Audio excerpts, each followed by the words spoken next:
Every human mind needs something to believe in, a pattern, a promise, a number that never changes. That belief is comfort, and comfort is the easiest currency to counterfeit. For half a century, Bernie Madoff gave the world what it most desired: order in chaos, profit without pain, progress without risk. He didn't steal money, he sold certainty.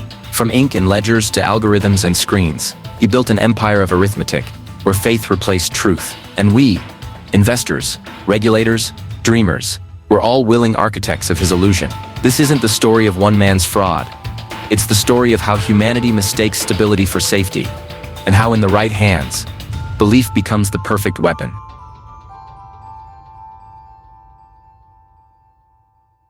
December 2008. The air above Manhattan carried the static of panic. Across Lower Broadway, the canyons of glass reflected a financial system burning from the inside out. One by one, banks had fallen. Lehman, Bear Stearns, Merrill Lynch, absorbed by stronger predators. But inside the Lipstick Building on 3rd Avenue, the lights still burned long past midnight. Behind those tinted windows sat Bernie Madoff Investment Securities LLC, an institution seemingly immune to contagion. While hedge funds collapsed and investors liquidated portfolios, Madoff's clients received calm reports of steady profits. No losses, no turbulence, just the same reassuring rhythm that had lulled them for decades. Inside his office, Bernie Madoff kept working, as if repetition could hold the world together. The numbers flowed across his desk, in quiet precision, printed on cream paper, stapled neatly, each page reflecting the illusion of success. The company had always prized presentation, meticulous formatting, old-world fonts, thick paper stock that looked expensive enough to inspire confidence. Downstairs, clerks still processed statements for December's accounts, unaware that every figure on those pages represented an elaborate fiction. The balance sheets were not assets, but arithmetic disguises. They were the final performance of a scheme built on trust, prestige, and silence. For decades, Madoff's name had stood as shorthand for integrity. Former chairman of NASDAQ, philanthropist, financial visionary, he embodied stability in an era defined by volatility. Even as hedge funds experimented with derivatives and exotic instruments, his operation claimed consistent returns of about 1% a month. That reliability drew in the cautious, the skeptical, the risk-averse. It attracted charities, universities, pension funds, and family offices that wanted certainty more than adventure. His reputation became self-sustaining. Exclusivity turned suspicion into desire. To invest with Madoff was not merely to profit but to belong. Yet beneath that serene exterior, the foundation had rotted long ago. By the first week of December, the firm's liquidity was exhausted. Client withdrawals, triggered by the global crash, had outpaced the inflow of new investments. The Ponzi engine, dependent on constant new money to pay old obligations, had seized. On paper, the firm managed tens of billions of dollars. In reality, less than a few $100 million remained. Madoff knew the arithmetic could no longer be concealed. He worked through the night, flipping through redemption requests stacked on his desk. Each envelope represented panic, universities needing cash, hedge funds desperate for liquidity, families who wanted reassurance. The illusion had reached its mathematical end.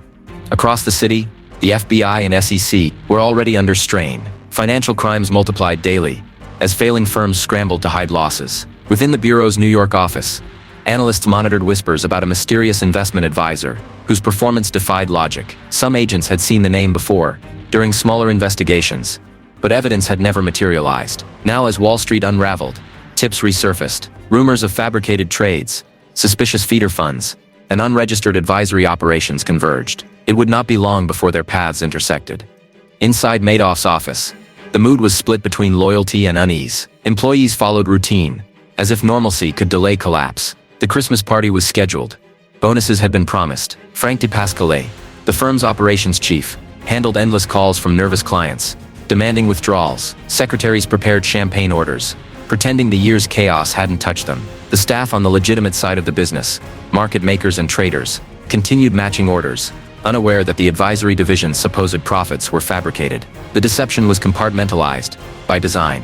Only a handful of insiders understood that every trade confirmation and DTC record downstairs was a constructed artifact. Madoff's composure was his final shield. For years, he had survived inquiries through confidence alone.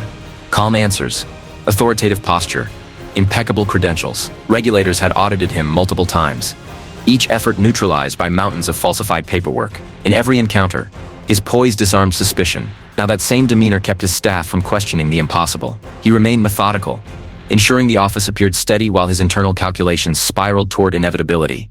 The market outside continued to deteriorate. The Dow Jones fell daily, erasing trillions from global wealth. Clients demanded cash in unprecedented volumes. Madoff's phone lines pulsed with withdrawal requests totaling over $1.5 billion. Only about $300 million existed. The balance was numbers in a ledger detached from reality. Every statement mailed that month became evidence waiting to be seized. He considered borrowing yet again, searching for collateral among assets already leveraged to the limit. None of it could fill the gap. The machine he had built to project perfection had consumed itself. He had spent nearly half a century constructing this illusion. The early years had been legitimate. Market making on over-the-counter stocks, building computer systems to automate trading, staying ahead of the industry's curve. By the 1970s, his firm was one of the first to use electronic quotations, giving him a pioneering reputation. Clients admired his innovation, unaware that the same mastery of systems would later serve deception. When he began taking private investment accounts, he bypassed registration, insulating himself from SEC oversight. The decision was both strategic and fatal. Without scrutiny, the secret fund grew unchecked, sustained only by credibility and fear of exclusion. By the 1990s, Madoff's operation had evolved into a self-contained universe. The legitimate trading floor upstairs interacted with Wall Street daily, while the fraudulent advisory arm functioned in isolation below. Records were generated internally. Trades never reached the market. The team responsible for maintaining the fiction had their own hierarchy, rituals, and rules. Each month they selected stocks that had performed well historically, backdated trades, and manufactured profits. As the client base expanded through feeder funds, the illusion deepened. Computers, once tools of efficiency, became instruments of forgery. Custom code replicated authentic market reports, fonts, and DTC identifiers. Madoff turned administrative detail into camouflage. The Bureau's investigation would later reveal how audacity had replaced subtlety. The fraud endured not because it was sophisticated, but because it was believable. It mimicked reality with enough precision to discourage doubt. In finance, consistency is often mistaken for genius. Madoff understood that perception perfectly. He built his empire on predictable returns, knowing that investors preferred smooth curves over volatile spikes. Each monthly statement reinforced the illusion that his strategy transcended market chaos. That psychology kept money flowing, even when suspicion occasionally surfaced. Now, in the final month of 2008, that psychology collapsed. Fear replaced faith. Investors no longer sought security and reputation. They sought liquidity. As they demanded redemptions, Madoff faced the physical limits of deception. Numbers could be manipulated, but cash could not. The firm's accounts were empty, its future measured in hours. On December 3rd, he informed his lieutenant that there was no more money. The admission remained confined to the inner circle, yet its implications echoed through every department. The final week unfolded with mechanical inevitability. The FBI's first contact came indirectly, through the Securities and Exchange Commission. Regulators had received information that Madoff's advisory business, unregistered yet vast, was experiencing unusual withdrawal delays. In the climate of panic, that pattern looked suspicious. Agents reviewed previous audit records and noted the implausible consistency of returns.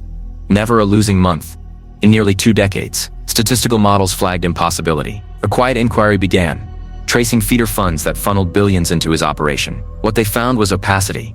No external custodian, no independent verification, only Madoff's own statements as proof of existence. Meanwhile, Madoff continued performing confidence. The office prepared for its annual Christmas celebration. Bonuses were distributed early to maintain morale. Staff posed for photographs beside festive decorations, unaware they were participants in the closing act of history's largest financial fraud. The juxtaposition, holiday cheer amid financial ruin, formed the perfect metaphor for his empire. Appearances sustained by willful blindness. Outside, news cameras documented Wall Street's broader collapse. Inside, champagne corks punctuated the countdown to exposure. In the days that followed, silence settled over his household, the weight of decades condensed into sleepless nights, spent reviewing statements, calculating what could be salvaged. He understood the inevitability of investigation. Every client withdrawal, every missing record, every inconsistency would trace back to him. For years he had navigated audits by anticipating questions and producing evidence before anyone asked. Now there was no evidence left to create. The mathematics had ended his autonomy. On December 11th, 2008, the deception imploded. Federal agents arrived at his residence early in the morning. They already possessed fragments of testimony and corroborating documents. His firm's bank accounts showed discrepancies too large to reconcile. The arrest was calm, procedural, but monumental. Within hours, news outlets broadcast the downfall of a man once considered untouchable. Investors across continents realized that their wealth, foundations, pensions, life savings had vanished into arithmetic smoke. Some discovered they had been secondary victims. Their money routed through feeder funds without their knowledge. Others confronted direct ruin. In the following days, the FBI transformed Madoff's offices into a crime scene. Teams of agents cataloged documents, hard drives and computers, stacked in rooms, once devoted to prestige. The scene revealed meticulous organization, file cabinets labeled by client, servers containing decades of falsified data. Agents uncovered binders of historical trades, copied from newspapers, index cards recording fabricated arbitrage strategies, and software designed to mimic legitimate transaction logs. Every object represented evidence of deception maintained with near-religious discipline. The Bureau's financial analysts began reconstructing the flow of funds, tracing deposits and withdrawals through layers of accounts. What emerged was staggering: a fraud exceeding $60 billion in reported assets, dwarfing anything previously recorded. The exposure rippled through the global economy. Charities closed, universities slashed budgets, and individual investors faced financial extinction. Families that had trusted Madoff for generations found their wealth erased overnight. The moral shock extended beyond money. It was a collapse of faith in the guardians of finance. Regulators faced scrutiny for missing years of warning signs. The SEC's earlier audits, 5 separate examinations that failed to detect the absence of trades, became case studies in institutional blindness. Congressional hearings followed, demanding accountability for oversight failures. Within law enforcement circles, the FBI launched a full-scale operation to recover assets, track accomplices, and piece together the human network sustaining the fraud. Madoff's surrender marked the beginning of an investigation that would dominate headlines for years. Agents discovered how small details, index cards, old newspaper charts, duplicate DTC reports, had supported an empire of lies. They reconstructed the operational structure. Frank DePascali, managing the false trading strategies, Annette Bongiorno, generating statements, programmers George Perez and Jerome O'Hara, coding counterfeit records, Peter Madoff ensuring compliance. Paperwork masked the unregistered advisory business. The hierarchy of deceit mirrored legitimate corporate order, with departments, procedures, and performance reviews. Fraud had been industrialized.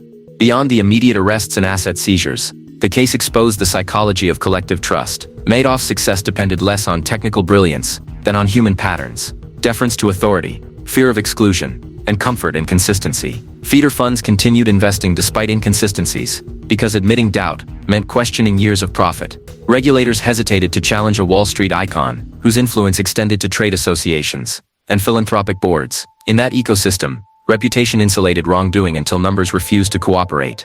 For the FBI, the Madoff case became both tragedy and catalyst. The Bureau mobilized nearly 15 agents, dedicated full-time to unraveling the fraud. They operated from within his confiscated offices, transforming them into a command center lined with charts and evidence boxes. Each account was analyzed to determine deposits, withdrawals, and fictitious profits. Investigators traced luxury purchases, offshore transfers, and charitable donations made with fraudulent funds. The process demanded forensic patience, reconstructing decades of deception line by line, ledger by ledger.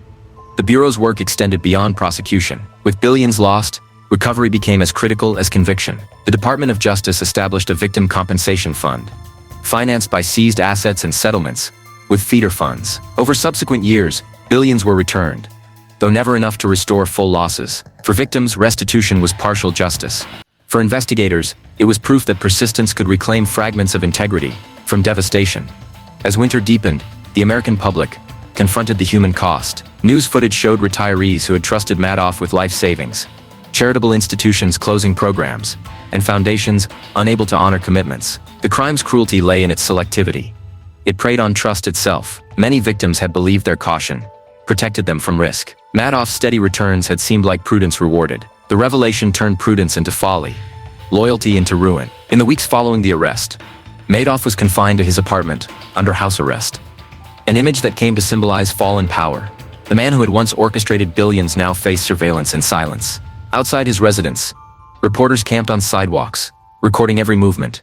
The same cameras that once celebrated his achievements now documented disgrace. In financial circles, his name became shorthand for betrayal.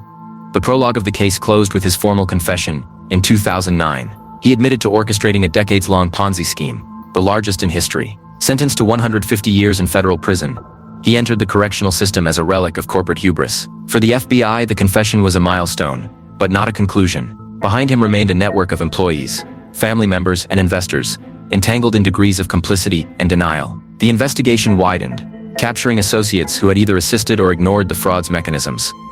Years later, when Madoff died in 2021 at age 82, the world remembered not his innovation, but his deception. Yet the magnitude of his case had permanently altered financial regulation and investigative oversight. The reforms born from his crimes reshaped auditing standards, custody requirements, and investor due diligence worldwide. His downfall became a cautionary monument, proof that the architecture of respectability can conceal rot for generations. The story's beginning was its end. A December night, when the lights of Wall Street flickered, and the illusion that trust could substitute for transparency finally collapsed. Beneath the sterile glow of office bulbs, amid the papers and screens that once symbolized triumph, history recorded a man who mastered the mechanics of belief until numbers betrayed him. The FBI's file labeled United States Verzi Bernard L. Madoff would later define an era, a case where the arithmetic of greed overtook reason, and where every page of data concealed the quiet, relentless machinery of human deceit. Bernard Lawrence Madoff began his career with the hunger of an outsider. Born in Queens in 1938, he came from a middle-class family removed from the upper tiers of Wall Street. His father operated a small business that sold sporting goods before dabbling unsuccessfully in finance, leaving behind lessons about ambition and risk that would shape his son's instincts. Madoff entered the University of Alabama briefly, later transferring to Hofstra University, where he studied political science rather than finance. His education was modest, his beginnings unremarkable, but he possessed the qualities that mattered most in the markets of post-war America: confidence, patience, and the ability to make others believe he understood things they did not.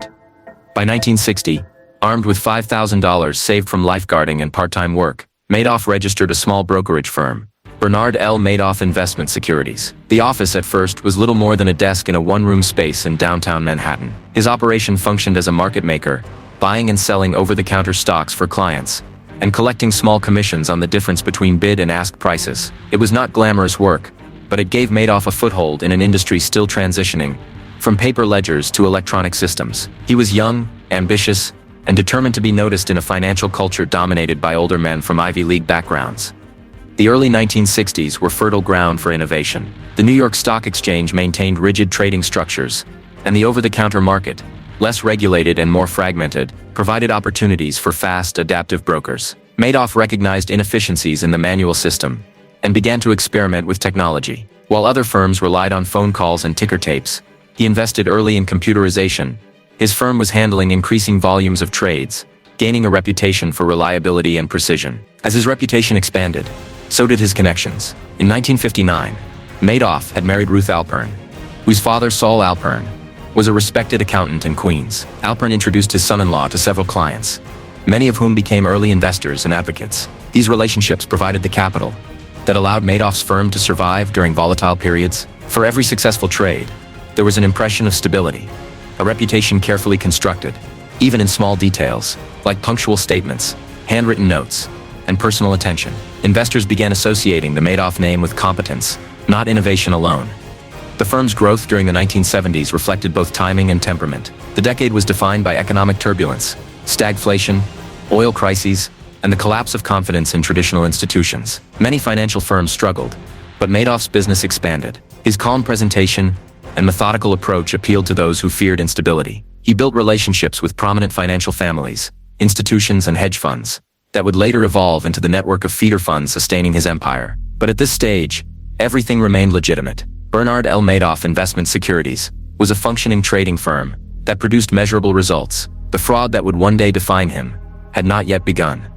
During these years, Madoff also recognized the importance of industry influence. He became active in professional associations, eventually helping to found the National Association of Securities Dealers Automated Quotations NASDAQ system. The move from manual trading to electronic quotation transformed the market, and Madoff's advocacy placed him among the industry's most forward-looking figures. When the NASDAQ launched in 1971, his firm was one of its earliest participants, leveraging technology to match orders electronically. His leadership in the modernization of financial markets earned respect across Wall Street. He became a symbol of innovation, proof that success could be built from modest beginnings through discipline and foresight.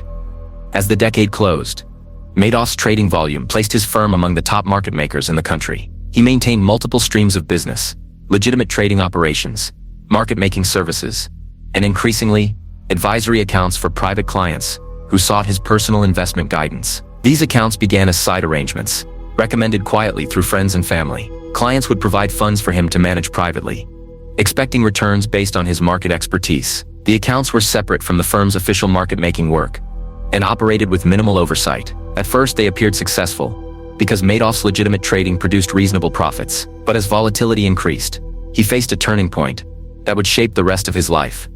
In the late 1960s, Madoff experienced a substantial trading loss. Several of the funds he managed on behalf of his father-in-law's clients suffered heavy setbacks. Admitting failure would have damaged his growing reputation and severed the flow of new investors. Instead, he made a decision that crossed the boundary from business risk to deceit. He fabricated records showing gains instead of losses, sending statements to clients that reflected steady growth. The act was small in scale, but enormous in consequence. By altering those numbers, Madoff learned that perception could replace reality in finance, as long as it remained consistent. Once that principle took hold, the foundations of fraud were set. Throughout the 1970s, he maintained this pattern in small increments. Most of his firm's work remained legitimate, but the private accounts increasingly relied on manipulated records to show stability. When markets fell, the statements still showed modest profits. The simplicity of the deception ensured its survival. The numbers were believable, the paperwork convincing. Madoff's calm confidence and growing prestige discouraged questions. Clients rarely asked for proof of individual trades. They trusted him because everyone else did. That collective faith, reinforced by exclusivity, created the architecture of belief that would one day sustain a multi-billion-dollar illusion. The technological revolution of the 1980s gave Madoff's firm even greater prominence. He became one of the largest independent market makers on Wall Street, trading billions of dollars annually. His offices expanded, employing hundreds of people who managed legitimate stock transactions for major institutions. The firm's electronic trading capabilities were among the most advanced in the industry. During this period, Madoff was appointed chairman of the Nasdaq on multiple occasions, symbolizing the merger of innovation and trust. He had achieved what most self-made financiers only dreamed of: recognition, influence, and respect across every level of the financial hierarchy. Behind the scenes, however, the dual structure of his empire deepened. Upstairs, the trading floor operated transparently. Downstairs, the private investment accounts evolved into a separate universe of secrecy. To clients, these accounts seemed like an exclusive service reserved for the most trusted investors. In reality, they functioned outside all regulatory frameworks. Madoff never registered the advisory business with the Securities and Exchange Commission, avoiding audits that could expose inconsistencies. His reasoning was pragmatic. The illusion depended on autonomy. Oversight was an existential threat. Throughout the 1980s, returns for his private clients remained uncannily consistent. Each month, statements reflected growth between 10 and 12% annually. Never spectacular, never volatile. For investors weary of market swings, such steadiness appeared sophisticated. Few realized that these figures were invented after the fact, crafted by referencing historical stock performance and backdating fictional trades. To maintain credibility, Madoff hired staff who specialized in administrative precision. Among them was Annette Bongiorno, who managed record-keeping and client statements. Her attention to detail became instrumental in maintaining the illusion of order. Everything looked real because it was built from authentic components. Real companies, real prices, real historical data, just arranged in impossible sequences.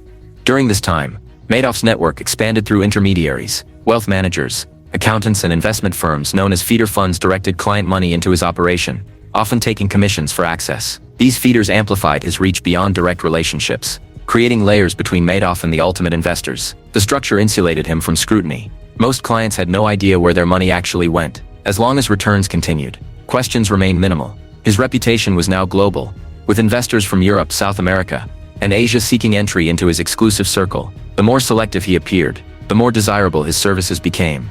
By the late 1980s, his success was mythic. He moved his firm's headquarters to the Lipstick Building in Manhattan, a symbol of modern corporate prestige. The offices reflected his public image: minimalist, efficient, and expensive without ostentation. Visitors saw a disciplined operation with employees in crisp attire and rows of terminals connected to electronic exchanges. Upstairs, traders executed legitimate orders with the precision of a machine. Downstairs, behind coded access doors, the secret operation expanded quietly. Madoff's personal life mirrored his professional facade. He and Ruth became fixtures in philanthropic and social circles, donating to universities, hospitals, and Jewish charities. Their name appeared on event lists, beside the most powerful financiers in New York. To outsiders, their lifestyle represented the reward of discipline and innovation. Inside, Madoff regarded success as both armor and camouflage. His rising public stature created a paradox. The higher his reputation climbed, the more impossible it became to confess failure. The scheme, still manageable, grew organically with his ego. The more he was admired, the deeper he buried the truth. In 1990, his industry standing reached its peak when he was named chairman of the Nasdaq stock market. The title gave him unprecedented legitimacy. As a figurehead of electronic trading innovation, he was invited to speak on regulatory reforms, market transparency, and investor protection, the very principles his secret operations violated daily. Media coverage portrayed him as a pioneer who had democratized finance. Regulators saw no reason to suspect the man, whose firm handled such a large portion of legitimate market volume. With every accolade, his shield against scrutiny thickened. Internally, the mechanics of the scheme required maintenance. The private accounts now managed billions, far beyond what could be manually falsified. Madoff recruited additional employees to sustain operations. Among them was David Kugel, a trader skilled in convertible bond arbitrage, a legitimate strategy involving simultaneous purchases of bonds and stocks to exploit price differences. Kugel's knowledge provided Madoff with realistic data to model fake trades. When Kugel recorded a legitimate arbitrage transaction, those details were later replicated with altered volumes and dates for fictitious accounts. This gave the appearance of genuine trading activity, grounded in recognizable market patterns. The integration of Kugel's data marked a turning point. The deception acquired technical sophistication. What had begun as a defensive maneuver in the 1960s, altering one report to conceal a loss, had evolved into an institutionalized system capable of fabricating decades of financial history. Each month, the team downstairs selected historically successful stocks, generated trades retroactively, and calculated profits. The process became routine,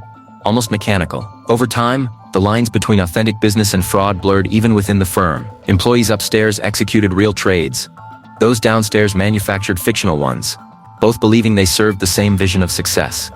Madoff's confidence deepened with every passing year of survival. The early audits conducted by the SEC during the 1990s found nothing irregular. He provided mountains of documentation, all internally consistent. The agency's investigators, faced with a firm of such repute, lacked the skepticism required to penetrate the illusion. Each clean audit reinforced his belief in invulnerability. He viewed oversight as a performance to be managed rather than a threat to be feared. The deception's longevity became proof of its strength. By the close of the century, Madoff stood at the pinnacle of American finance. His firm processed billions in legitimate trades daily, while the secret investment advisory business purportedly managed over $10 billion in client assets. The numbers appeared credible in an era of rapid market growth. The dot-com boom masked all inconsistencies. Even improbable returns seemed plausible.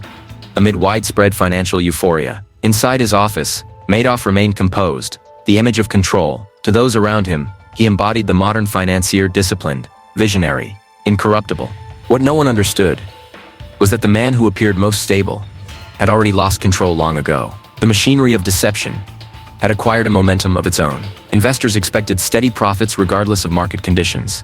Feeder funds relied on those profits to sustain their own reputations. Any interruption in the flow of returns could trigger collapse. Madoff was trapped within a system he had engineered to eliminate risk by eliminating truth. The legend he had created, innovator, pioneer, architect of modern markets, had become a structure he could no longer exit without destroying everything built upon it.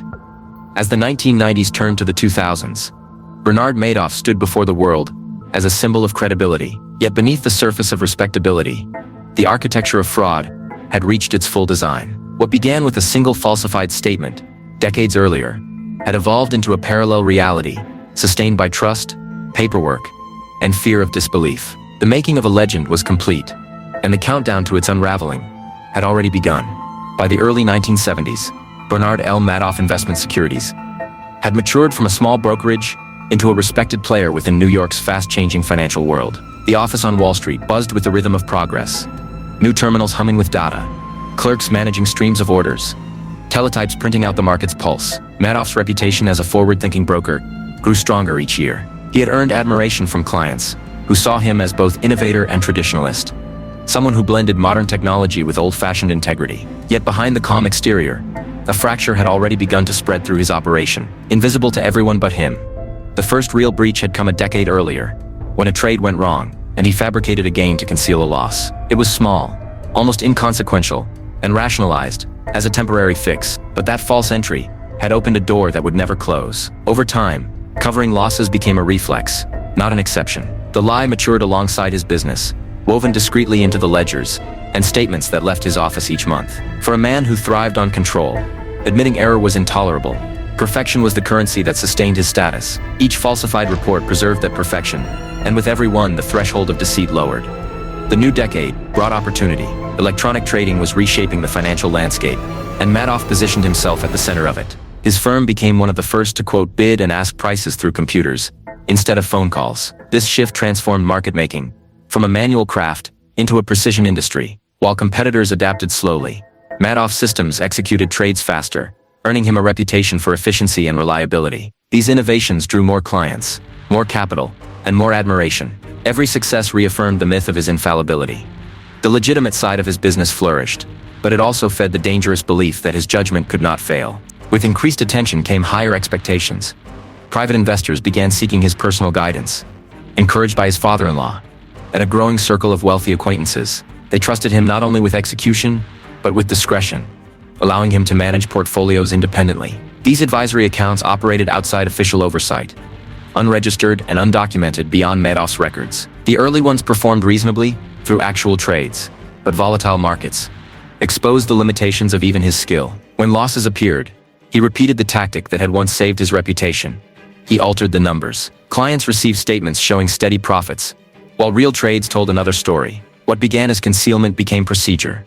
By mid-decade, Madoff's private accounts no longer reflected real market activity. They had become scripts written after the fact. He selected stocks that had performed well in recent months, fabricated transactions around them, and calculated hypothetical gains. Because the markets moved constantly, no one could easily verify individual trades. The illusion was perfect in its simplicity.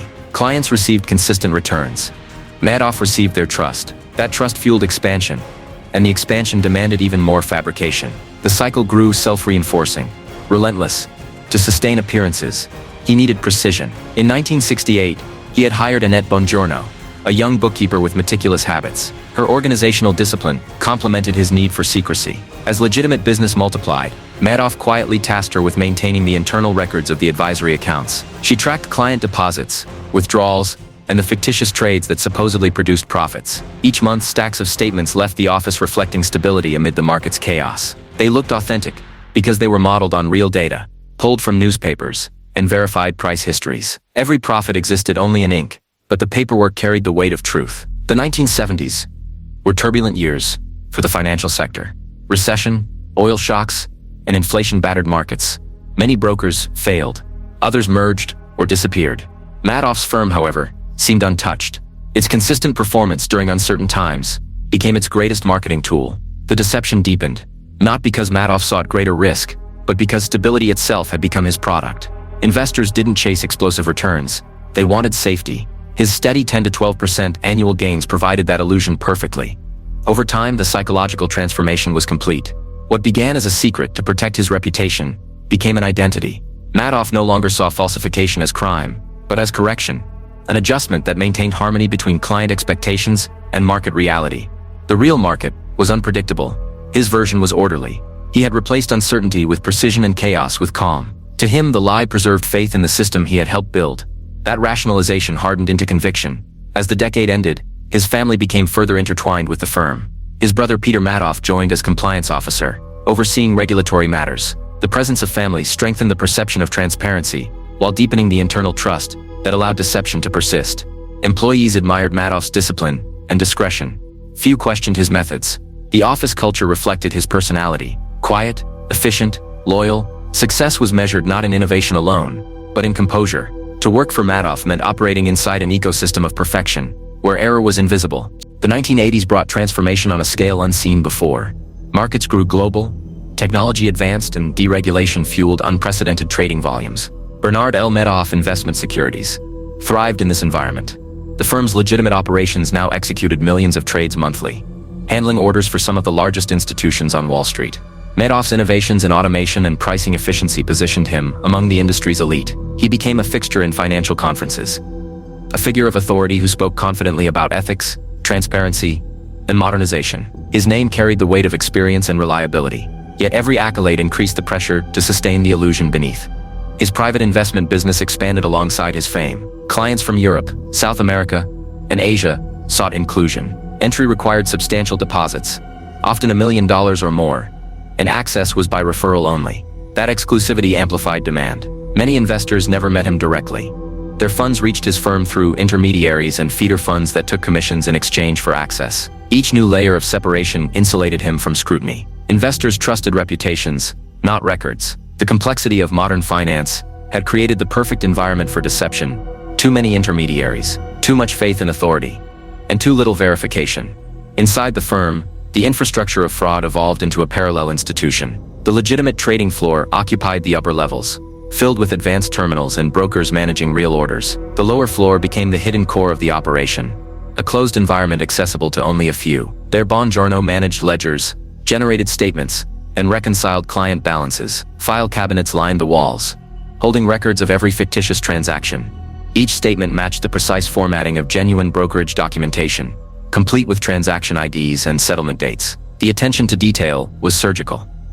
Nothing appeared out of place. During these years, Madoff's public persona reached its zenith. He became chairman of NASDAQ in 1990, symbolizing his authority within the industry he had quietly defrauded for decades. The irony went unnoticed. His speeches on transparency and investor confidence were applauded by regulators who viewed him as a model citizen. The more visible he became, the less anyone suspected deceit. Visibility became protection. Behind the scenes, he refined the mechanics of illusion. He incorporated authentic market strategies into his fictitious returns to make them plausible. Among them was the convertible bond arbitrage method, popularized by traders like David Kugel, who worked for Madoff's legitimate division. The strategy involved exploiting price differences between a company's bonds and its stock, a complex but legal method for modest profits. Madoff used the concept as camouflage. He took Kugel's real trade data, replicated it with altered volumes and timing, and inserted it into fake client statements. This gave auditors and investors tangible evidence of a strategy that seemed sophisticated and realistic. As the scheme matured, even Kugel discovered the pattern. He recognized his own trades and records for accounts he hadn't managed, realizing that the numbers represented historical data recycled to simulate success. Whether from complicity or silence, he continued contributing. Those who understood fragments of the fraud benefited from it, drawing salaries and bonuses financed by new client deposits. The fraud became self-sustaining, not through fear but through profit. Throughout the 1990s, Madoff's firm projected unmatched stability. His private clients saw steady returns through every economic shift. The crash of 1987, the recession of 1991, the Asian financial crisis of 1997. No matter how turbulent the market, his numbers remained predictable. The steadiness was the deception's genius. Investors believed in his method because it contradicted chaos. In a financial culture obsessed with volatility, Madoff's calm became gospel. His reputation shielded him from scrutiny even when regulators briefly examined his operations. The Securities and Exchange Commission, ACC, conducted routine inspections during these years, but found nothing irregular. Madoff's cooperation was meticulous. He provided documentation immediately, often overwhelming auditors with volume. The records were consistent across every level. Balances, trade confirmations, and market positions aligned perfectly, because they were all fabricated from the same internal system. The investigators saw no discrepancies, because the lies were complete. His unregistered advisory business remained hidden. Audits focused only on his legitimate market-making division. The walls between truth and fiction held firm. While the world celebrated the technology revolution of the 1990s, Madoff quietly digitized deceit. He employed two programmers, George Perez and Jerome O'Hara, to automate the generation of false reports. The pair developed code that could replicate authentic documents down to typography, layout, and sequence numbers. The firm's backdated trades and positions now appeared as if sourced directly from the depository trust company, the institution responsible for recording real market transactions. When held side by side, the forged and genuine statements were indistinguishable. The precision bordered on perfection. Inside the office, secrecy had become culture. Those involved in the legitimate business rarely interacted with the advisory division. The distinction was so normalized that few questioned it. To employees upstairs, Madoff's private clients were simply another arm of a diversified empire. To those downstairs, fabrication was daily labor. The atmosphere was quiet, disciplined, and oddly bureaucratic. Deception no longer felt criminal. It felt procedural. As the century turned, the lie had become infrastructure. Madoff's name appeared on philanthropic boards and university donor lists. His sons, Mark and Andrew, joined the firm, managing legitimate divisions, and believing their father's operations reflected integrity. The contrast between reality and illusion was complete. A family business celebrated for transparency, powered by one of history's greatest frauds. The irony remained invisible, because the illusion functioned flawlessly. The size of the operation now demanded constant inflows of new money. Feeder funds and wealthy investors provided that fuel, often unaware of the structure's dependence on continuity. The mechanics were simple. Deposits from new clients financed withdrawals for existing ones. while the firm's fabricated returns maintained the illusion of consistent profit. There were no investments, no securities held in custody. Only cash flows redirected and reclassified. Yet as long as withdrawals were predictable, the system could sustain itself indefinitely. Madoff's control was absolute. Every document, every transaction, every communication passed through him. He was the sole bridge between fiction and reality. To his mind, the structure was not a fraud, but a balance between perception and function. He believed that as long as clients were satisfied and no one lost money, the deception served stability. It was a distortion of moral calculus, born from years of admiration and unchallenged authority. By 2001, his private investment business claimed to manage nearly $7 billion. Financial journals began publishing articles marveling at his mysterious consistency. Some analysts speculated about proprietary algorithms or secret trading methods. Others hinted at irregularities, noting that his returns defied statistical norms. When questioned, Madoff dismissed the scrutiny with confidence, asserting his independence and privacy. His standing as former Nasdaq chairman and industry pioneer deflected doubt. Even critics hesitated to confront someone so entrenched within the system's hierarchy. The structure of the lie was now complete. A respected financial institution operating two realities under one roof. Upstairs, traders executed genuine orders that sustained Wall Street's faith in Madoff's legitimacy. Downstairs, a handful of trusted employees maintained the fiction that kept billions flowing. Between them stood the man who had mastered both worlds, a broker who had become a myth that had become a fortress, and a fortress built entirely on deception. By the beginning of the new millennium, Bernard Madoff was more than a financier. He was an institution. His empire had survived crashes, recessions, and audits. Investors believed he possessed insight others lacked, a method immune to chaos. What they never saw was that his stability existed only because he had eliminated the element of truth. The lie had grown from an act of pride into a parallel economy of faith, maintained through precision and fear of exposure. It would take another decade and a global financial collapse before that faith finally broke. By the dawn of the 1990s, Bernard L. Madoff had become a living institution. His firm handled billions in trades daily, representing some of the largest investment houses in the United States. The name carried an aura of precision and calm unmatched on Wall Street. The man who began with a desk and a borrowed phone line now commanded an empire spanning continents. Inside the Lipstick Building, his offices reflected that evolution. Sleek, silent, and governed by ritual efficiency. Employees operated within clearly divided spheres, their duties performed with the confidence that the system around them was unshakable. In that structure, the deception that had once been improvised now existed as method. The illusion was no longer a survival mechanism. It was an ecosystem.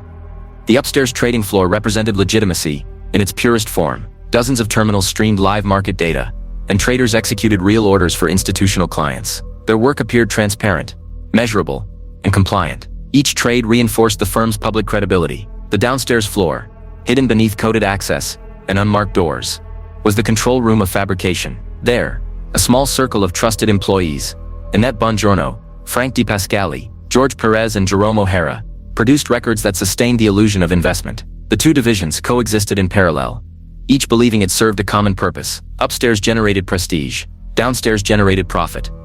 Madoff moved seamlessly between both worlds. He monitored real trades in one moment and reviewed counterfeit statements the next, maintaining a rhythm that fused reality with fiction. His genius was not in inventing complex instruments, but in imitating authenticity, so precisely that even experts could not tell the difference. His counterfeit trades mirrored actual market trends, timed with uncanny precision, and formatted in perfect compliance with industry standards. When regulators requested records, they received stacks of data indistinguishable from genuine documentation. Each detail was engineered to survive scrutiny. The deception had evolved into industrial-grade fabrication. The foundation of the illusion rested on psychology more than mathematics. Madoff understood that investors valued consistency above all. His promised returns, between 10 and 12% annually, were not spectacular, but they were steady. They moved in a narrow band that mirrored the kind of success financial advisors called conservative brilliance. Each monthly statement showed small, believable gains. The uniformity dulled skepticism. It told investors that their money was safe, their strategy sound, and their advisor beyond reproach. That emotional reassurance proved more powerful than any legal safeguard. The architecture of the fraud depended on split-strike conversion, a legitimate investment strategy involving the purchase of blue-chip stocks balanced by options to hedge risk. On paper, it appeared sophisticated but stable. In reality, no such trades existed. Madoff and his team selected historical market data that fit the model, then retroactively generated trades that produced smooth, positive returns. The program, written by Perez and O'Hara, automated the process, producing flawless digital records of fake transactions. Each trade aligned perfectly with real market prices on the day it was supposedly executed. When auditors cross-checked the data, they found no discrepancies, because every figure had been derived from the market itself, only applied after the fact. His internal culture reinforced silence and obedience. Employees who questioned inconsistencies were dismissed or transferred. Those who remained learned to perform without curiosity. To the firm's legitimate traders, the secretive advisory division was a mystery best left unexplored. They were told it dealt with private accounts and proprietary methods, and the results spoke for themselves. To the staff maintaining the illusion, the deception had long since lost its moral weight. It was routine work, calculating gains, printing statements, and packaging envelopes. Fraud had become function. Madoff's clients formed an elite network of trust. Feeder funds and private advisors channeled billions from around the world into his operation. The structure multiplied efficiency and obscured accountability. Investors rarely interacted with the firm directly. They invested through intermediaries who vouched for Madoff's reliability. Each intermediary, in turn, relied on the flawless statements and decades of unbroken performance as proof of legitimacy. The ecosystem operated on mutual reinforcement. Clients believed because advisors believed, and advisors believed because everyone else did. Doubt dissolved in the consensus of trust. His reputation reached beyond finance into philanthropy and culture. He served on the boards of major charities and universities, his name appearing on donation plaques and gala programs. Journalists described him as thoughtful and disciplined, a man who valued discretion over publicity. To the financial press, he was the rare figure who represented stability. Amid the speculative frenzy of the 1990s, he never flaunted wealth, preferring understated confidence. That restraint enhanced his myth. It made him appear immune to greed, a man who had transcended the hunger that consumed others. By mid-decade, his operation had achieved scale that defied comprehension. Billions flowed through the firm annually, with thousands of client accounts and statements generated each month. Yet the fraud remained remarkably manual. While the front office embraced automation, the backroom of deceit still relied on printed reports, mailed statements, and handwritten notes to clients. That analog method, ironically, insulated him from digital traceability. Paper records could be adjusted or destroyed. Physical mail carried authority that email never could. The texture of authenticity, the smell of ink, the weight of envelopes, reinforced trust in an era shifting toward abstraction. Regulatory scrutiny intensified periodically, but Madoff's defenses were always ready. The Securities and Exchange Commission initiated several examinations, each focusing on limited aspects of his business. They inspected his market-making operations, reviewed compliance procedures, and analyzed trading volumes. None looked directly into the unregistered advisory arm. Madoff responded with exhaustive cooperation, providing detailed reports and access to offices. Auditors left with thick folders of documentation that appeared impeccable. His status as a former NASDAQ chairman further disarmed suspicion. The notion that a figure so embedded within the industry could commit large-scale fraud seemed unthinkable. Inside the firm, D. Pascali became the operational nucleus of the false trading division. He orchestrated the monthly process of generating trades, calculating profits, and managing the illusion of movement. His mastery of logistics ensured that every client account appeared active and prosperous. Bongiorno maintained meticulous client files, matching withdrawals to deposits and adjusting balances to maintain continuity. The computer boys, Perez and O'Hara, refined the code that replicated authentic DTC statements, copying the exact font, layout, and formatting used by the depository trust company. They even calibrated ink tones to match genuine printouts. Fraud had reached the level of craftsmanship. The firm's internal mantra became consistency, at any cost. Clients who requested withdrawals received them promptly, financed by incoming deposits from new investors. The cash flow mimicked liquidity. As long as inflows exceeded outflows, the system functioned flawlessly. When markets dipped, clients found comfort in seeing their statements reflect stability. That reassurance created loyalty deeper than any contract. Investors often refused to withdraw, even when offered opportunities elsewhere. The illusion of safety became addictive. By the early 2000s, whispers began to circulate in the financial community. Competitors and analysts struggled to explain how Madoff produced such consistent returns with such low volatility. In 2001, articles in financial trade publications openly questioned his methods, suggesting his strategy might be mathematically impossible. Some speculated he was front-running client orders, using inside knowledge from his legitimate trading business to profit illegally. The accusation was serious, but it missed the truth entirely. Regulators followed this lead, examining his order flow and execution records. They found no evidence of front-running. The audit ended with no charges. Ironically, that failure validated his innocence publicly.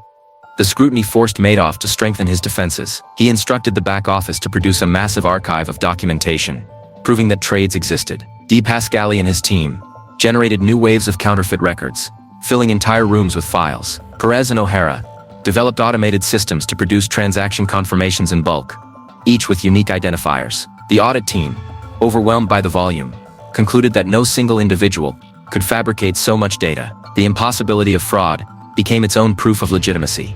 Outside his office, the financial landscape was transforming. Hedge funds proliferated, leveraging sophisticated algorithms and speculative strategies. Against that background of volatility, Madoff's consistent performance appeared even more remarkable. His clients doubled, his feeder funds expanded across continents, and his returns remained unchanged. Investors interpreted that steadiness as brilliance. Regulators saw it as discipline. To Madoff, it was inertia, the mechanical continuation of a system that no longer required creativity, only maintenance. The years following 9/11 deepened his mythology. As markets reeled from shock, his clients reported only minor fluctuations. He became a symbol of resilience, a steward of safety in an era of fear. Institutional investors, charities, and family offices increased their stakes. Some placed entire endowments under his management. Others reallocated funds from riskier ventures, convinced that Madoff's method provided insulation against uncertainty. The illusion of control thrived on global instability. By 2005, the scale of deceit had surpassed $50 billion in reported assets. The numbers were abstractions, representing balances that existed only on paper. Madoff's office, however, operated with the precision of a real financial powerhouse. Meetings, reports, and internal reviews followed strict timetables. Employees tracked client communications and portfolio adjustments, as though genuine investments existed.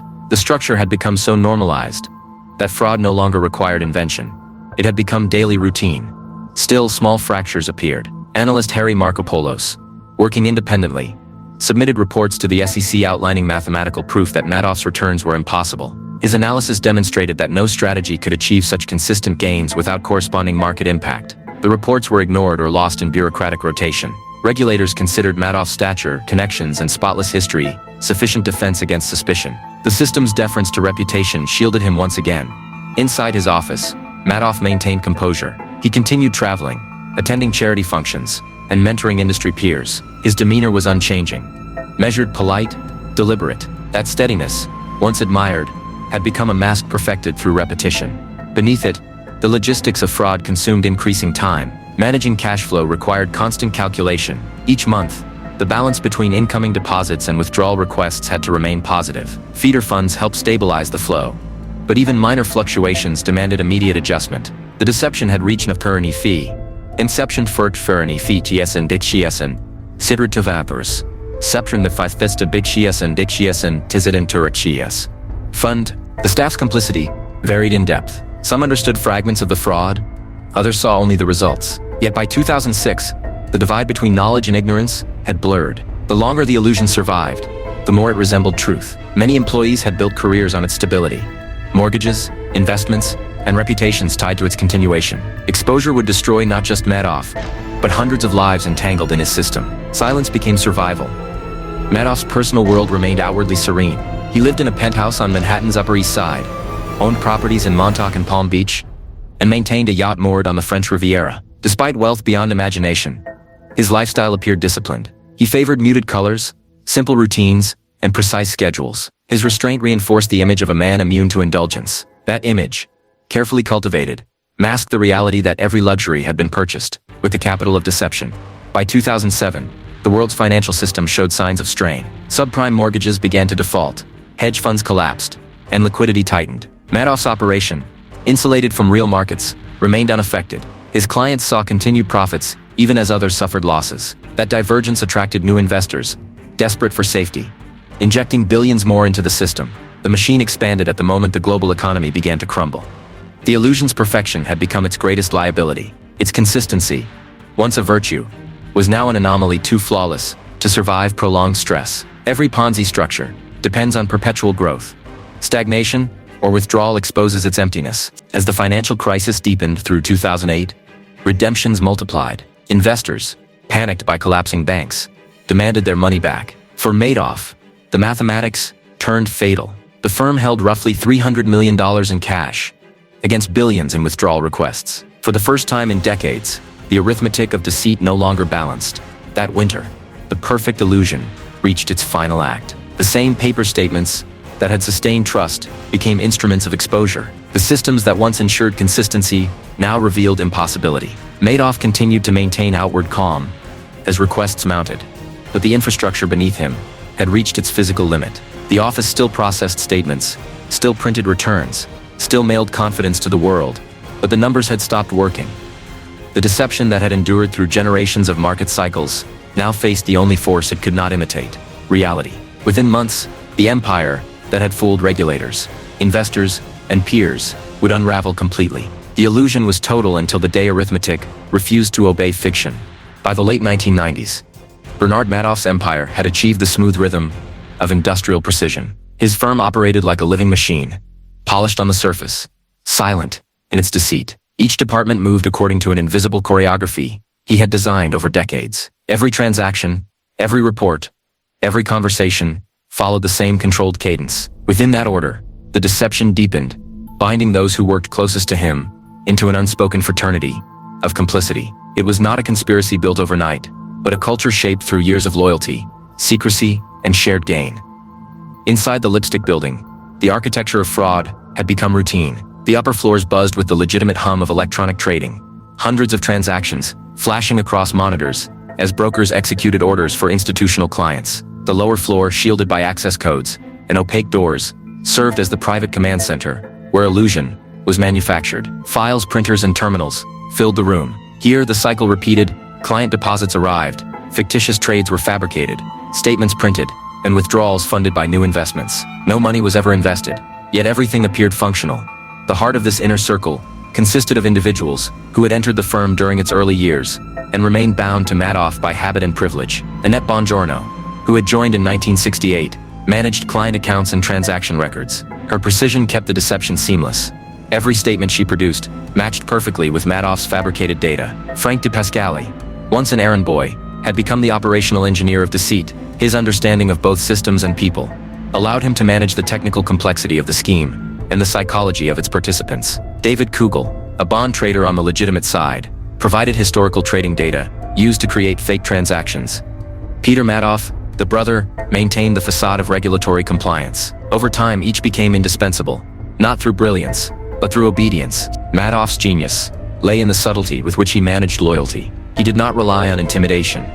He relied on identity. The firm was a family, his real one, his professional one, and the one he built from devotion. The illusion of trust replaced the need for overt control. Each member of his inner circle understood that questioning procedure meant questioning the institution itself. Over decades, that understanding hardened into rule. The fraud persisted because it no longer felt like fraud. It felt like duty. The daily routine of deception unfolded with mechanical consistency. Each morning, De Pascali reviewed the firm's incoming cash flow from feeder funds and private investors. The numbers were logged, and balances adjusted across hundreds of accounts. When investors requested withdrawals, funds were simply rerouted from newer deposits. To sustain credibility, Madoff insisted on punctuality. Clients who requested money always received it, sometimes within hours. The promptness reinforced belief in liquidity. Behind that illusion, the system teetered on arithmetic precision. As long as inflows exceeded outflows, the deception remained invisible. Every month, Bongiorno generated account statements. She drew from historical market data to construct fake trades, consistent with Madoff's supposed split-strike conversion strategy. The trades matched real stock prices, but the volumes, timing, and executions were invented. De Pascali ensured that the numbers flowed correctly from one report to another, aligning each client's portfolio with fabricated profits. Perez and O'Hara's custom software produced electronic confirmations, with formatting identical to genuine DTC reports. The paper trail was unassailable. The fraud existed not in absence of records, but in their perfection. Madoff's management style sustained the illusion of normalcy. He moved between floors calmly, addressing staff with composure, reviewing reports without visible urgency. He preferred quiet offices and minimal noise. Order symbolized control. His demeanor discouraged intrusion. Employees followed his lead, precise, understated, loyal. In his presence, doubt felt like disloyalty. That discipline gave the fraud its endurance. The culture depended not on deception's secrecy, but on its predictability. Everyone knew their task, executed it, and never questioned the structure that made the firm appear invincible.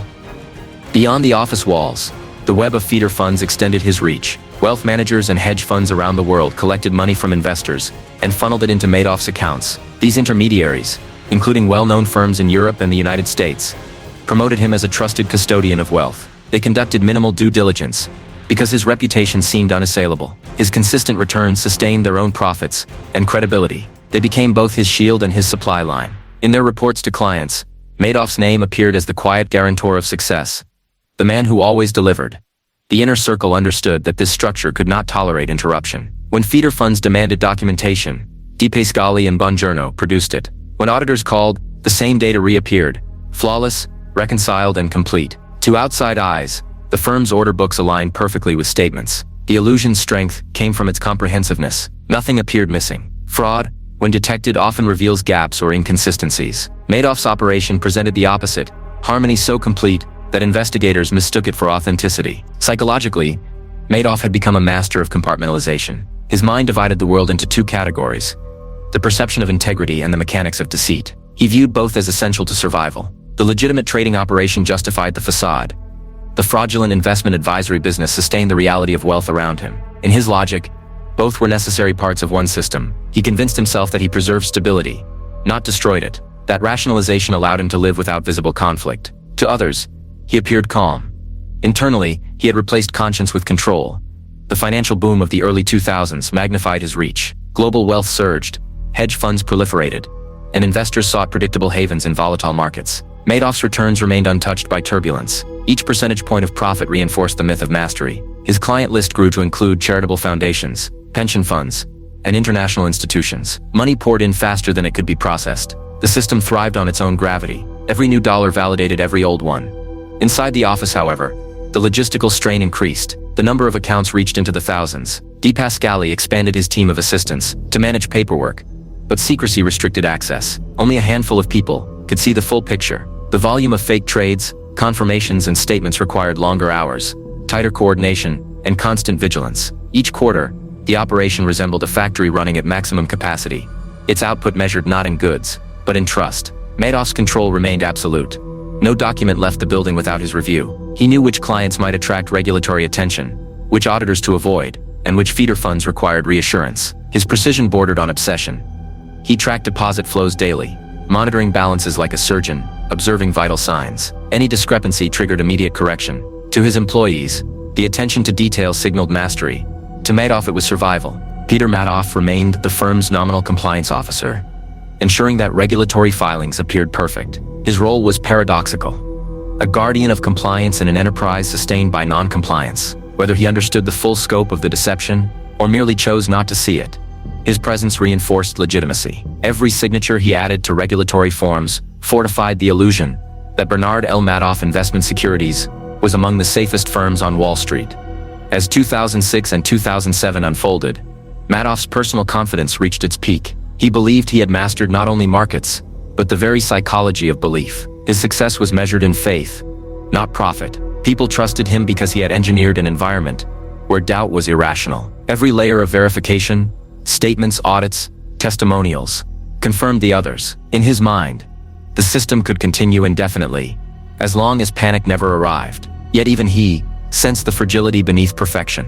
The world outside his office had grown unstable. The housing bubble swelled, credit markets tightened, and whispers of crisis grew louder. Madoff followed the headlines carefully, watching as leverage spread through the financial system. His firm, untouched by actual investments, remained immune to losses, but vulnerable to fear. The paradox was lethal. The more investors sought safety, the more dependent the illusion became on their confidence. Within the lipstick building, the circle remained intact. Their loyalty to Madoff had transcended legality. He had given them wealth, identity, and purpose. In return, they protected him with silence. The fraud had become a shared creation, sustained by thousands of small decisions to look away. When one employee hesitated, another stepped forward to maintain the rhythm. Deception had become tradition. By late 2007, Madoff stood at the apex of his myth. His firm managed billions in reported assets. His reputation was flawless.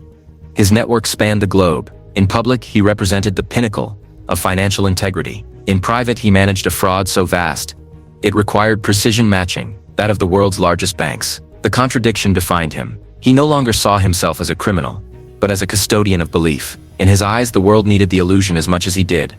The circle of accomplices he had cultivated for decades formed both the engine and the armor of his empire. Each had gained too much to withdraw and knew too little to control him. They functioned as extensions of his will, human components of a mechanism that transformed deception into structure. When outsiders admired his efficiency, they were unknowingly admiring the discipline of fraud perfected to corporate form.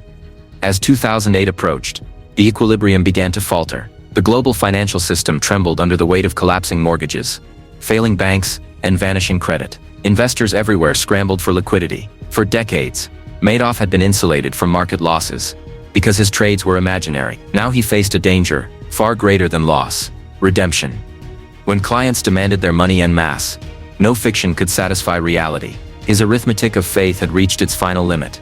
Inside the office, De Pasquale watched withdrawals increase. The outflow exceeded deposits. For the first time, the system that had run on predictability was suddenly devouring itself. Madoff maintained his composure, but his calculations had turned grim. Decades of control reduced to a single equation: billions owed, hundreds of millions available. Every paper statement, every transaction, every layer of trust was about to implode. In the final months before collapse, the circle of accomplices continued their routine as if nothing had changed. Statements were printed, reports distributed, accounts balanced. Habit overpowered fear. They had spent their lives inside an illusion too perfect to abandon voluntarily. Only arithmetic could end it. And it would. When the global markets crashed in the autumn of 2008, Madoff's empire, once fortified by trust and secrecy, faced its first test of panic. The world that had worshipped his calm demanded its money back, and the system that had survived every inspection, every audit, every doubt, began to dissolve. The circle that had protected him for decades stood powerless before the only truth that could not be fabricated. There was nothing left. In 1992, the structure that had carried Bernard Madoff through 3 decades of deception began to tremble. For years, his private investment business had grown quietly through referrals, untouched by regulatory inspection. Now, a small accounting firm that funneled clients to him, Avellino and Benes, had drawn the attention of the Securities and Exchange Commission. The partners had promised investors unusually steady returns and claimed that all funds were placed with Madoff. When regulators demanded proof, the numbers in their books failed to align. It was the first time that the neat geometry of Madoff's illusion encountered an external audit capable of tearing it open.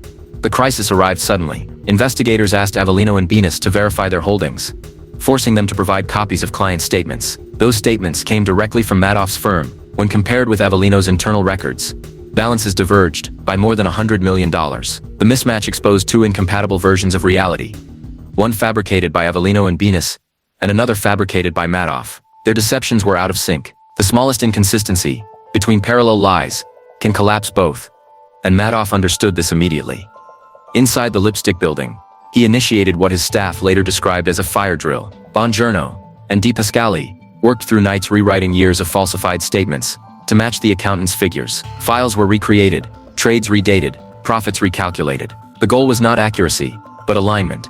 2 wrong ledgers made to agree. It took weeks of continuous labor, printers running until dawn, paper stacked waist-high in corridors. When the new statements were delivered to the SEC, the numbers matched perfectly. The illusion had been restitched. The regulators, satisfied that the discrepancies had been resolved, ordered Avellino and Benes to shut down for operating an unregistered advisory business. That decision should have forced Madoff's own operation into exposure, but the investigation stopped at the surface. Because Avellino and Benes appeared to have fully repaid their investors, the SEC saw no loss, no victim, and therefore, no crime. The investigators never traced the money back to Madoff. They accepted the paperwork at face value, the same paperwork forged in his basement offices.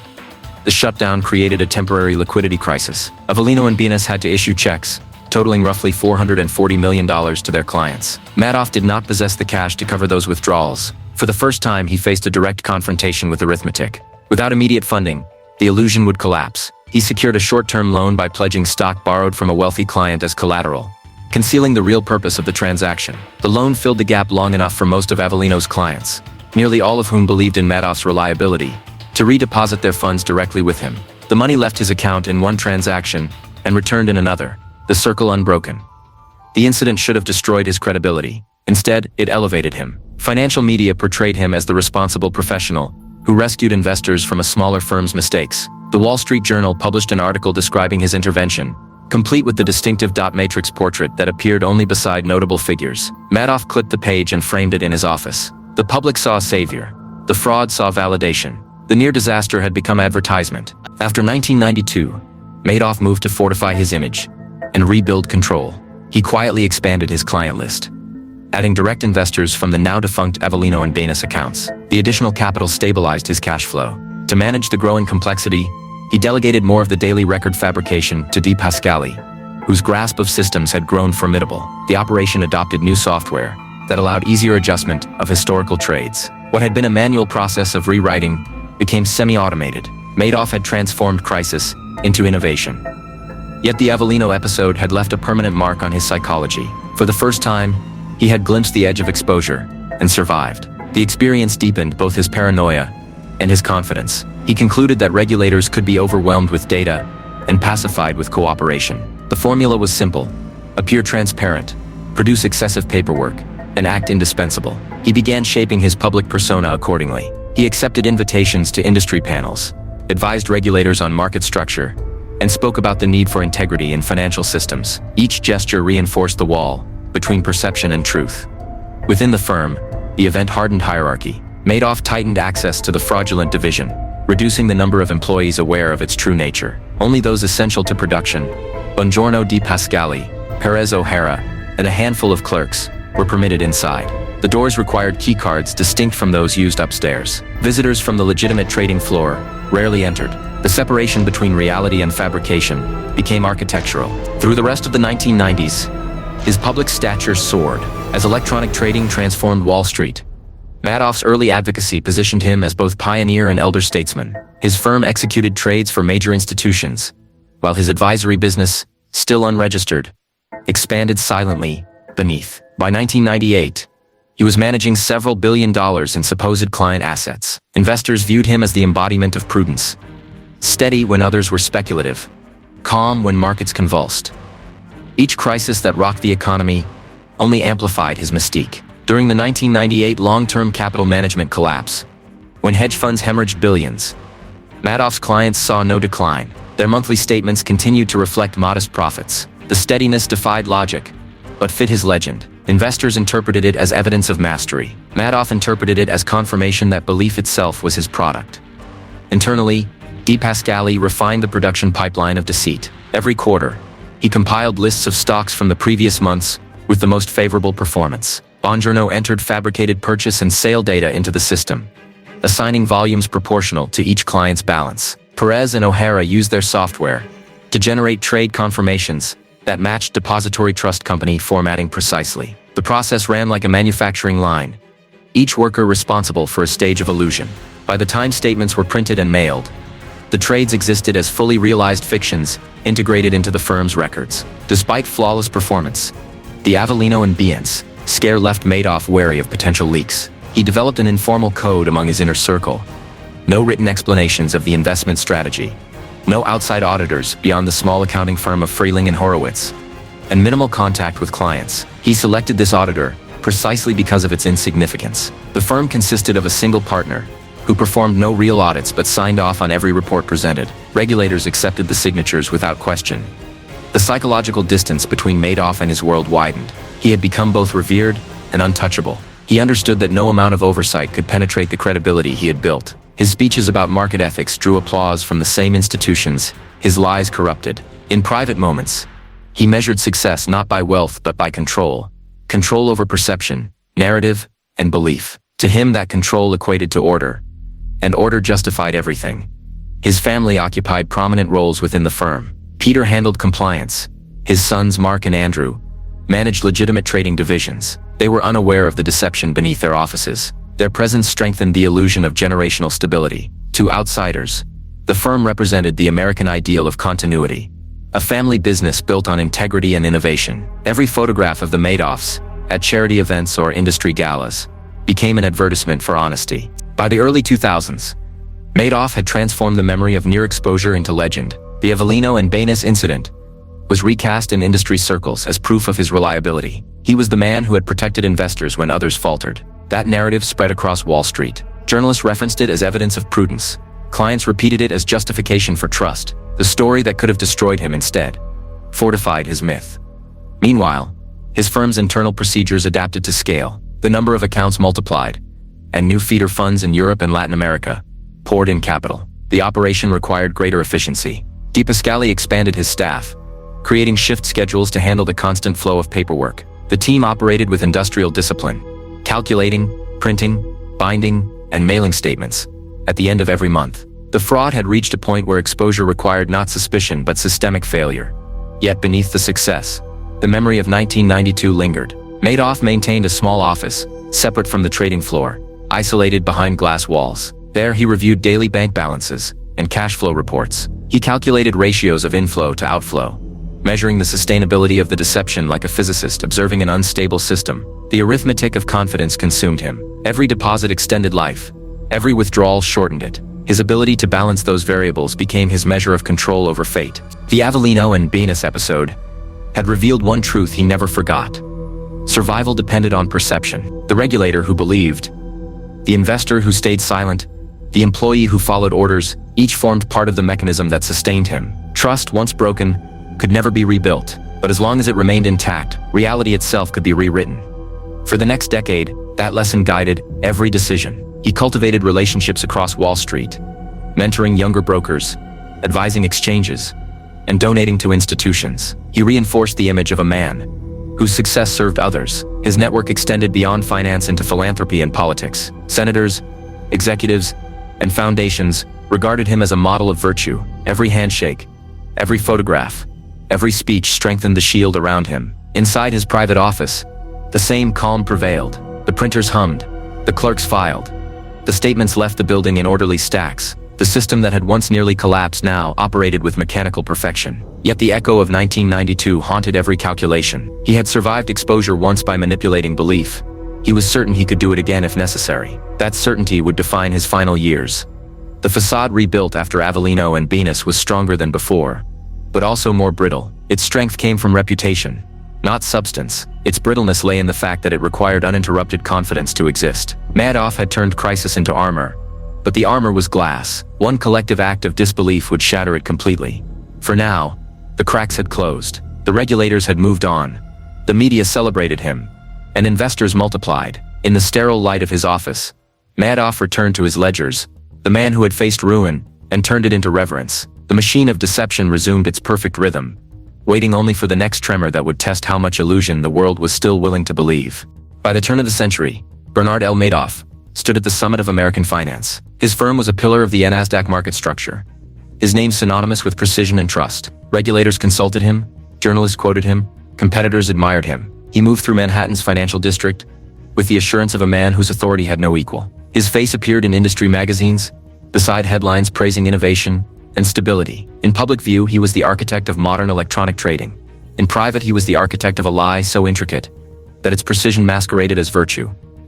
The Madoff offices at the Lipstick Building reflected that duality. The upper floors housed a fully functioning market-making operation that executed millions of legitimate trades each day. The lower floor remained sealed, a labyrinth of filing cabinets and servers dedicated to the fictional investment advisory business. Inside that room, the air was controlled, quiet, and fluorescent. Stacks of client files stood in perfect rows. Monitors displayed spreadsheets of invented profits. Each month, De Pascali and his team performed the same ritual: recalculate, print, bind, mail. Nothing was random. Every number had been designed to fit within a mathematical narrative of perpetual success. Madoff's public influence reached its height after he completed his tenure as NASDAQ chairman. He was invited to advise the Securities and Exchange Commission on market structure issues, an irony he appreciated silently. His reputation shielded him from the most basic questions. Auditors and regulators assumed that his prominence itself was evidence of honesty. He understood this dynamic better than anyone. Reputation was the currency of power. Credibility was the only collateral he ever needed. By 2002, his client base included some of the most respected institutions in the world: banks, charitable foundations, universities, and trusts, whose names conveyed stability. They saw in him what they wanted to see: a guardian of wealth, immune to speculation. He cultivated that perception with precision. He avoided extravagance, spoke softly in meetings, and projected humility that felt reassuring. The illusion thrived because it resembled discipline. The early 2000s brought a global surge of liquidity. Easy credit and soaring markets pushed investors to seek returns that seemed safe, but profitable. Madoff's numbers fit the moment perfectly. Modest gains every month, impervious to volatility. His statistical impossibility was interpreted as genius. When other funds swung wildly, His clients received steady growth. Even skeptical analysts found the data too consistent to dismiss. The uniformity was its own defense.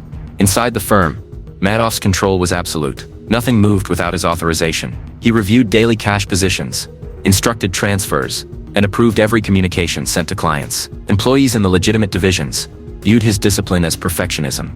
Those inside the fraud saw it as command. His confidence was infectious. He walked through the trading floor with measured steps, never raising his voice, never showing uncertainty. The tone he set was monastic. Precision and silence were virtues.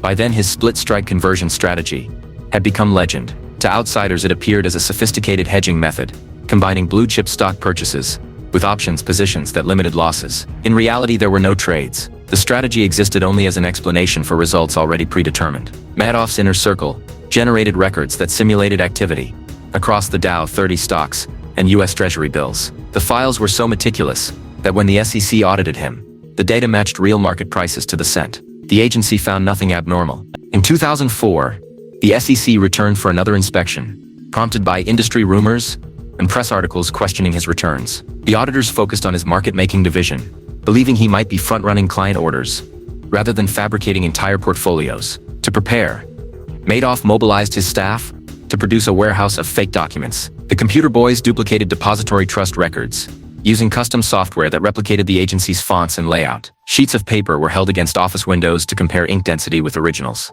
The illusion was near perfect. When auditors requested counterparty confirmations, Madoff listed foreign institutions. He knew the SEC could not afford to call overseas. The audit closed without incident. He understood then that regulation could be defeated not by concealment, but by excess.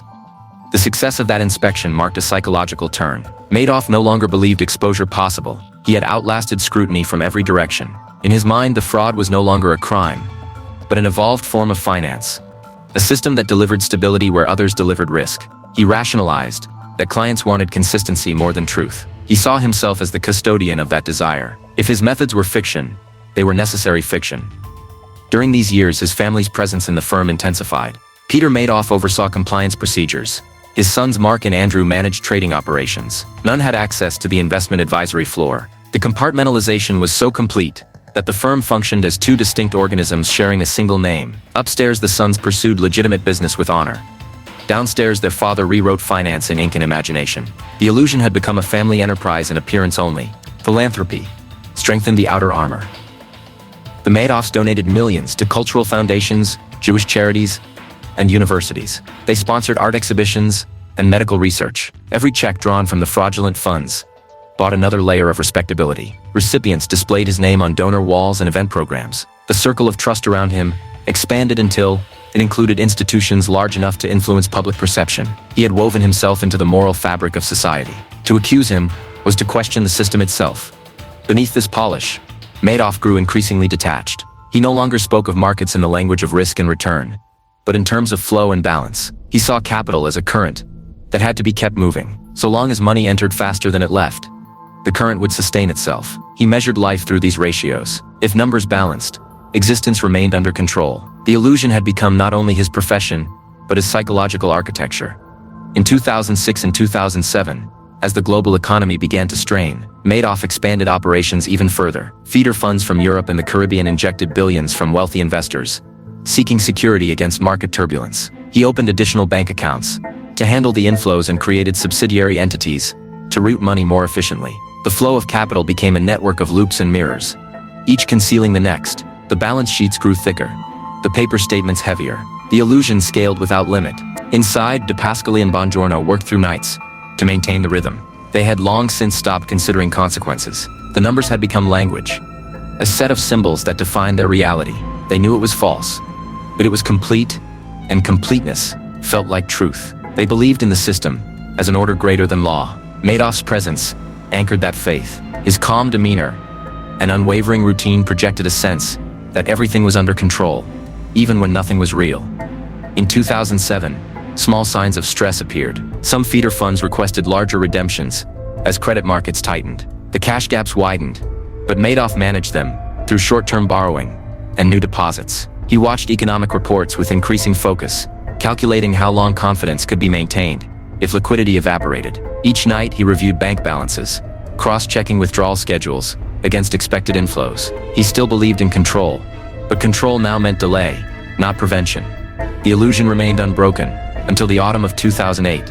When Lehman Brothers collapsed, fear spread through the global financial system. Investors rushed to convert paper profits into cash. Phones in Madoff's office rang without pause. Requests for redemptions exceeded $1 billion and $500 million in a single week. For the first time since the 1960s, Madoff faced a balance sheet he could not manipulate into harmony. The cash in his accounts totaled barely $300 million. Arithmetic, the one force he had used to control his world, turned against him. He considered borrowing again, as he had in 1992. But the credit markets had frozen. No bank would lend to a trading firm in crisis. The system he had engineered to appear risk-free was exposed to the only risk that mattered: panic. Each day, he delayed responding. The requests multiplied. The balance between belief and disbelief tipped irreversibly. Yet even as collapse loomed, Madoff maintained his rituals. He arrived early, reviewed reports, and spoke to employees in the same measured tone. He knew the illusion could not be saved. But routine was his last form of control. He had spent a lifetime constructing a world that obeyed his numbers. Now those numbers no longer obeyed him. The Emperor of Wall Street had built an empire of paper. The paper was burning in slow motion. When December arrived, the calculus was final. Billions owed, hundreds of millions available.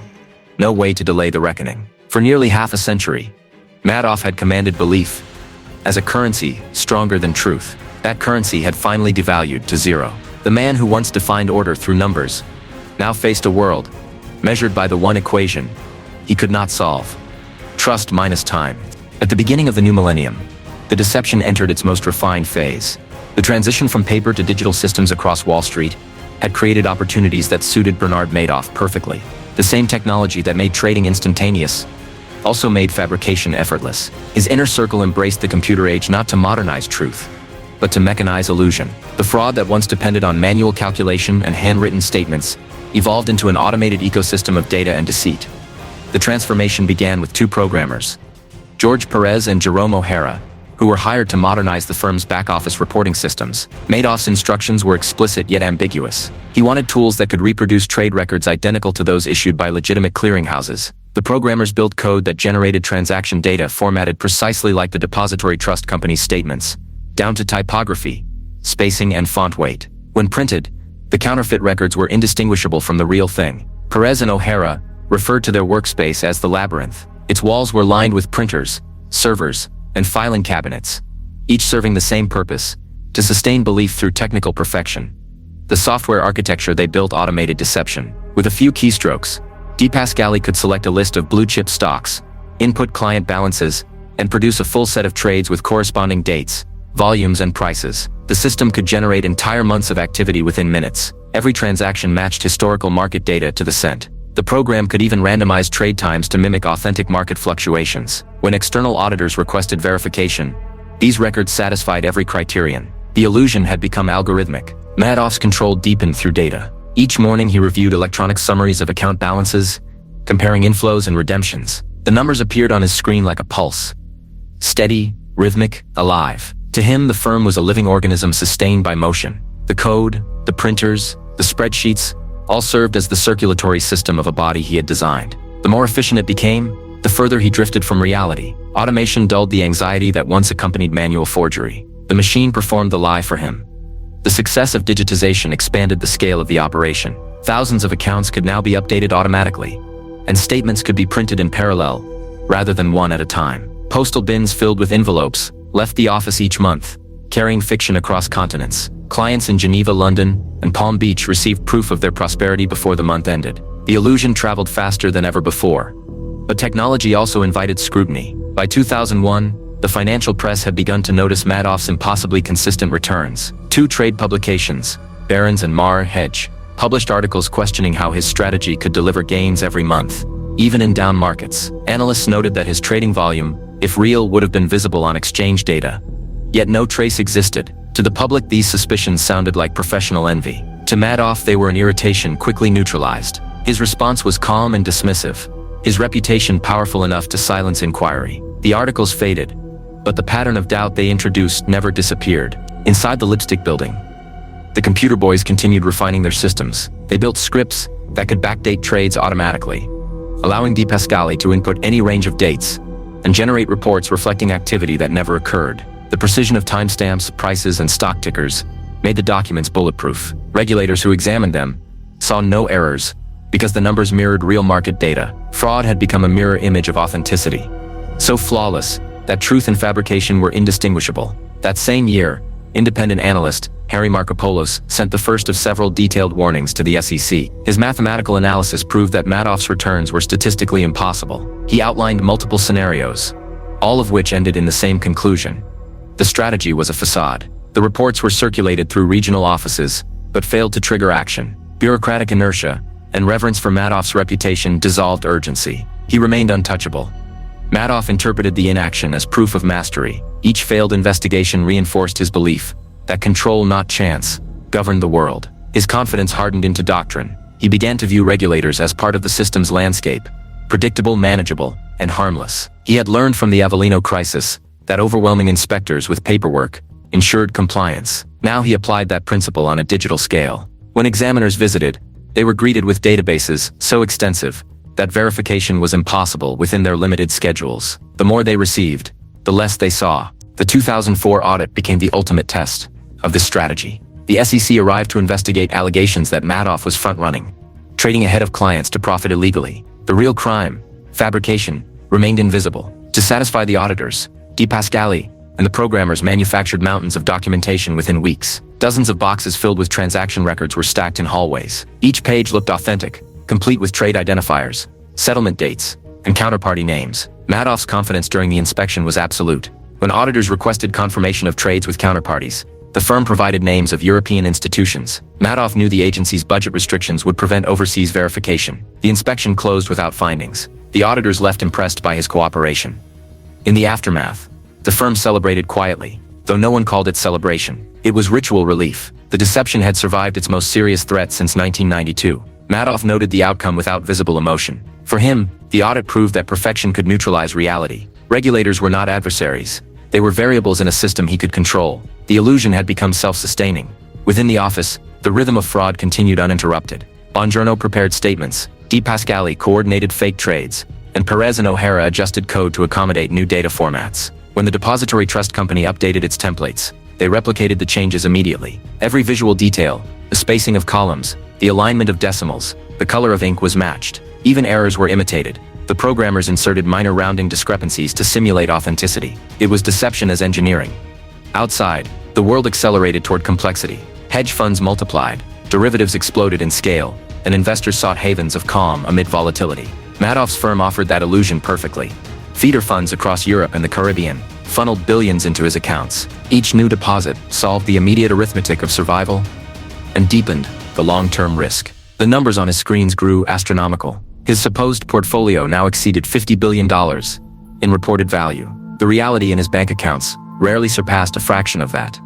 The success of the computerized system fostered complacency even among his closest aides. The workflow was efficient, the data impeccable, the process routine. Deception had become bureaucracy. Employees followed checklists, logged updates, and filed reports. They did not discuss the morality of their tasks. They focused on accuracy. Fraud had become office culture, its immorality diluted by repetition. As the mid-2000s progressed, the gap between illusion and reality widened to dangerous extremes. Madoff's system generated returns that appeared uncorrelated with any known market behavior. Clients noticed the irregularity, but interpreted it as evidence of brilliance. The steadiness seemed supernatural but desirable. Wealth managers promoted him as a financial oracle who had mastered risk. Investors begged for access. Some even paid feeder funds premium fees just to be included.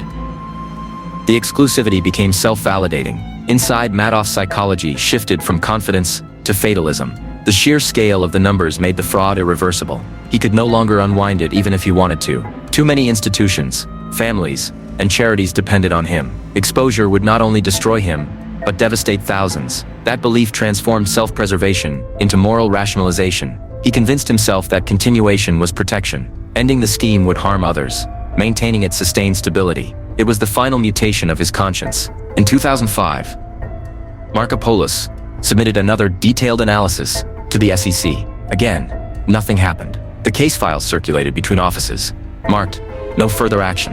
The lack of response became institutional inertia. Madoff remained beyond reach. The system built to enforce truth had been subdued by its own reverence for hierarchy. Each day inside the firm mirrored the last. Employees arrived, logged in, printed statements, and left. The environment was quiet, air-conditioned, and precise. Downstairs, De Pascali managed the flow of funds, transferring money between accounts at JP Chase and other banks to maintain liquidity. Upstairs, the legitimate trading floor continued executing real orders for external clients. To visitors, the firm looked flawless, a model of efficiency. The division between truth and fiction was hidden beneath the same marble floors and glass partitions.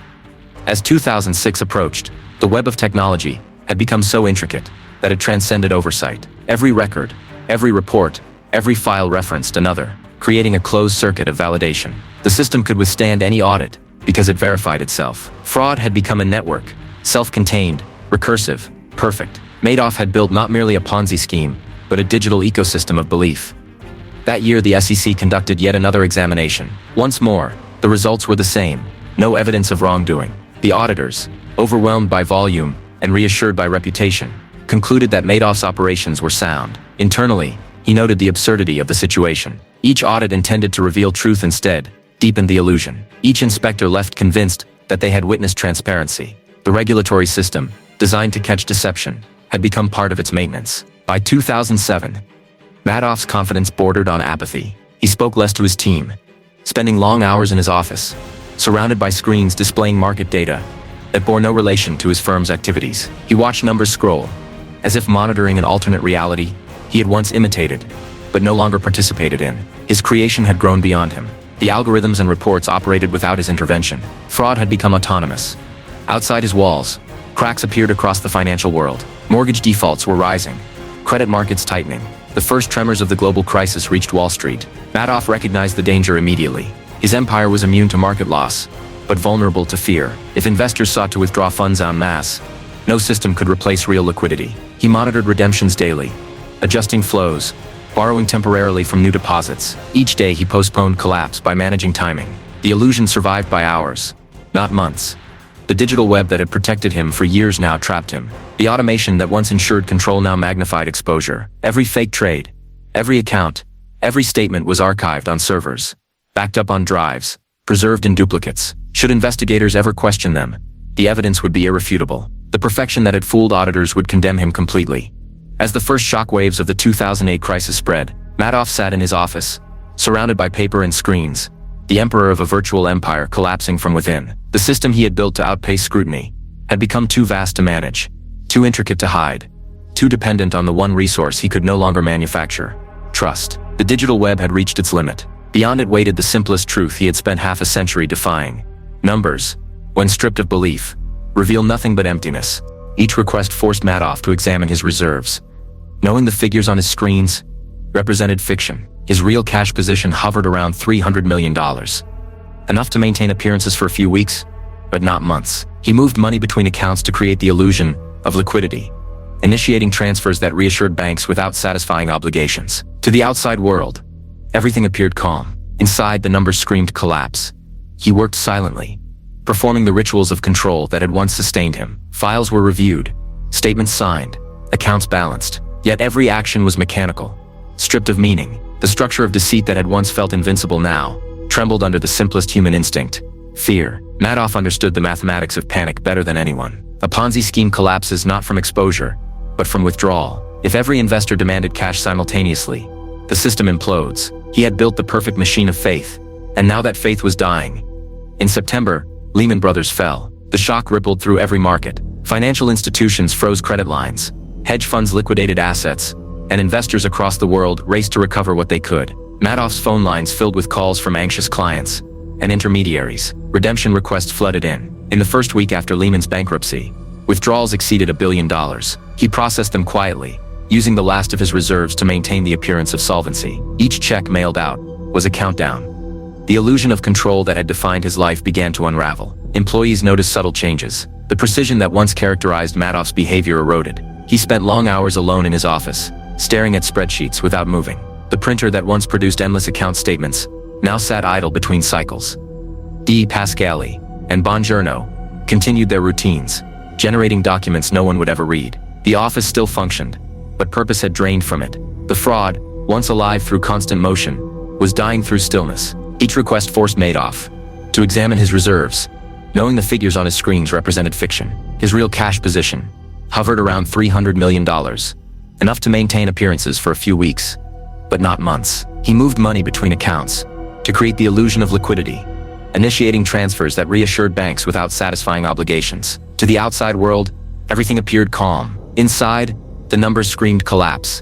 He worked silently, performing the rituals of control that had once sustained him. Files were reviewed, statements signed, accounts balanced, yet every action was mechanical, stripped of meaning. The structure of deceit that had once felt invincible now trembled under the simplest human instinct: fear. Madoff understood the mathematics of panic better than anyone. A Ponzi scheme collapses not from exposure but from withdrawal. If every investor demanded cash simultaneously, the system implodes. He had built the perfect machine of faith, and now that faith was dying.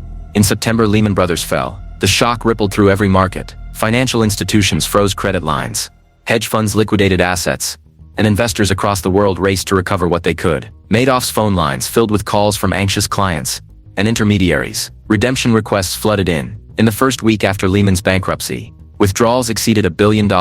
He processed them quietly, using the last of his reserves to maintain the appearance of solvency. Each check mailed out was a countdown. The illusion of control that had defined his life began to unravel. Employees noticed subtle changes. The precision that once characterized Madoff's behavior eroded. He spent long hours alone in his office, staring at spreadsheets without moving. The printer that once produced endless account statements now sat idle between cycles. By October, Madoff's calculations turned desperate. He considered borrowing again, but the markets offered no refuge. The same institutions that had once praised his discipline were now fighting for survival. He explored selling assets from his legitimate trading operation, but realized it would only reveal the absence of real investment. Every path toward rescue led directly to exposure. The system he had built to appear indestructible had become an inescapable trap. He began consolidating what little cash remained, closing secondary accounts and halting withdrawals where possible. But the demands continued. Feeder funds pressed for their clients' money. Foundations that relied on his consistent returns needed liquidity to cover commitments. Pension funds awaited redemptions to meet payroll obligations. Each request represented not only loss but betrayal of trust he had cultivated for decades. The numbers on his screen were no longer abstract. They were names, histories, families, and all of them were about to be destroyed by arithmetic. In November, Madoff's world narrowed to survival. The pressure intensified with every passing week. He transferred the last of his available funds between accounts to maintain the illusion that operations continued. Checks were written against balances that could not sustain them. He directed staff to delay certain payments, claiming clerical backlogs. Every action bought a few more hours. The empire of decades now operated minute to minute. Employees began to sense unease, but not the truth. To most, Madoff remained composed, even detached. He still arrived early, his suit immaculate, his schedule unchanged. But the silence inside his office had grown heavier. De Pascali noticed the way Madoff reviewed reports repeatedly, his eyes fixed on numbers that no longer obeyed him. The man who had controlled every variable of his world was now prisoner to them. By December 2008, the end had arrived. The total requested withdrawals exceeded $7 billion. He had barely $300 million available. There were no new deposits, no more loans, no avenues for delay. The equilibrium that had sustained him for nearly half a century had broken. The empire's survival had depended on faith. Now faith had evaporated. On the trading floor, normal business continued. Brokers executed legitimate trades for outside clients, unaware that their company was hours away from exposure. Downstairs, the fake accounts still appeared active on paper. The illusion lingered even as reality collapsed around it. The fraud had become a ghost haunting itself. Madoff sat at his desk surrounded by documents he had stopped reading. For decades, numbers had been his language of control, the grammar of his universe. Now they were indecipherable, mocking him with their permanence. Every column of profit was a record of deception. Every total balance was a lie preserved in ink. The empire that had once defined order in his life now existed as chaos in paper form. His family sensed tension but not scale. His sons, Mark and Andrew, managed the legitimate trading arm upstairs, unaware that the foundation beneath them had already collapsed. Peter Madoff, the compliance officer, continued filing reports. The illusion had been compartmentalized so effectively that even those closest to him remained outside its truth until the final hours. By the second week of December, the arithmetic was absolute. Even if every asset were liquidated, he could not cover 1/10 of the obligations. The math that had once been his weapon now delivered his sentence. He reviewed the figures one last time, the balances, the withdrawals, the deadlines, and understood there was no longer a strategy, no longer a delay, no longer an escape. Outside, the city moved through the winter season oblivious to the catastrophe waiting to unfold. Christmas lights glowed along Park Avenue. The economy staggered, yet life continued. Inside the Lipstick Building, the world's largest financial fraud reached its mathematical conclusion. The morning of December 11th, 2008, the office functioned as it always had. Employees arrived, computers hummed, printers clicked. The difference was invisible, but terminal.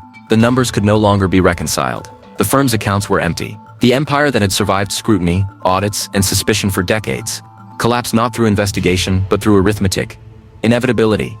For nearly 50 years, Bernie Madoff had manufactured stability for a world addicted to it. He had built an empire of confidence, engineered from paperwork, algorithms, and human trust. When the financial system itself lost confidence, his empire vanished with it. There were no alarms, no violent endings, no confrontation.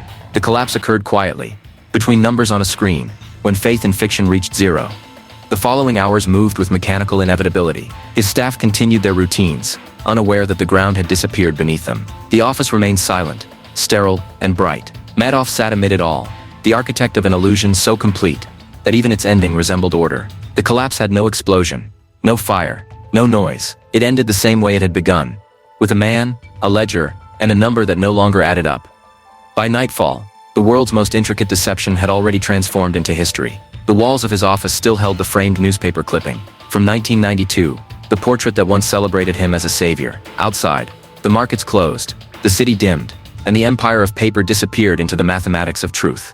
The empire collapsed in silence. On the morning of December 11th, 2008, Bernie Madoff walked through the glass doors of the Lipstick Building, as he had done for decades. The staff greeted him as usual, unaware that the institution around them no longer existed. The previous night, the arithmetic had reached its conclusion.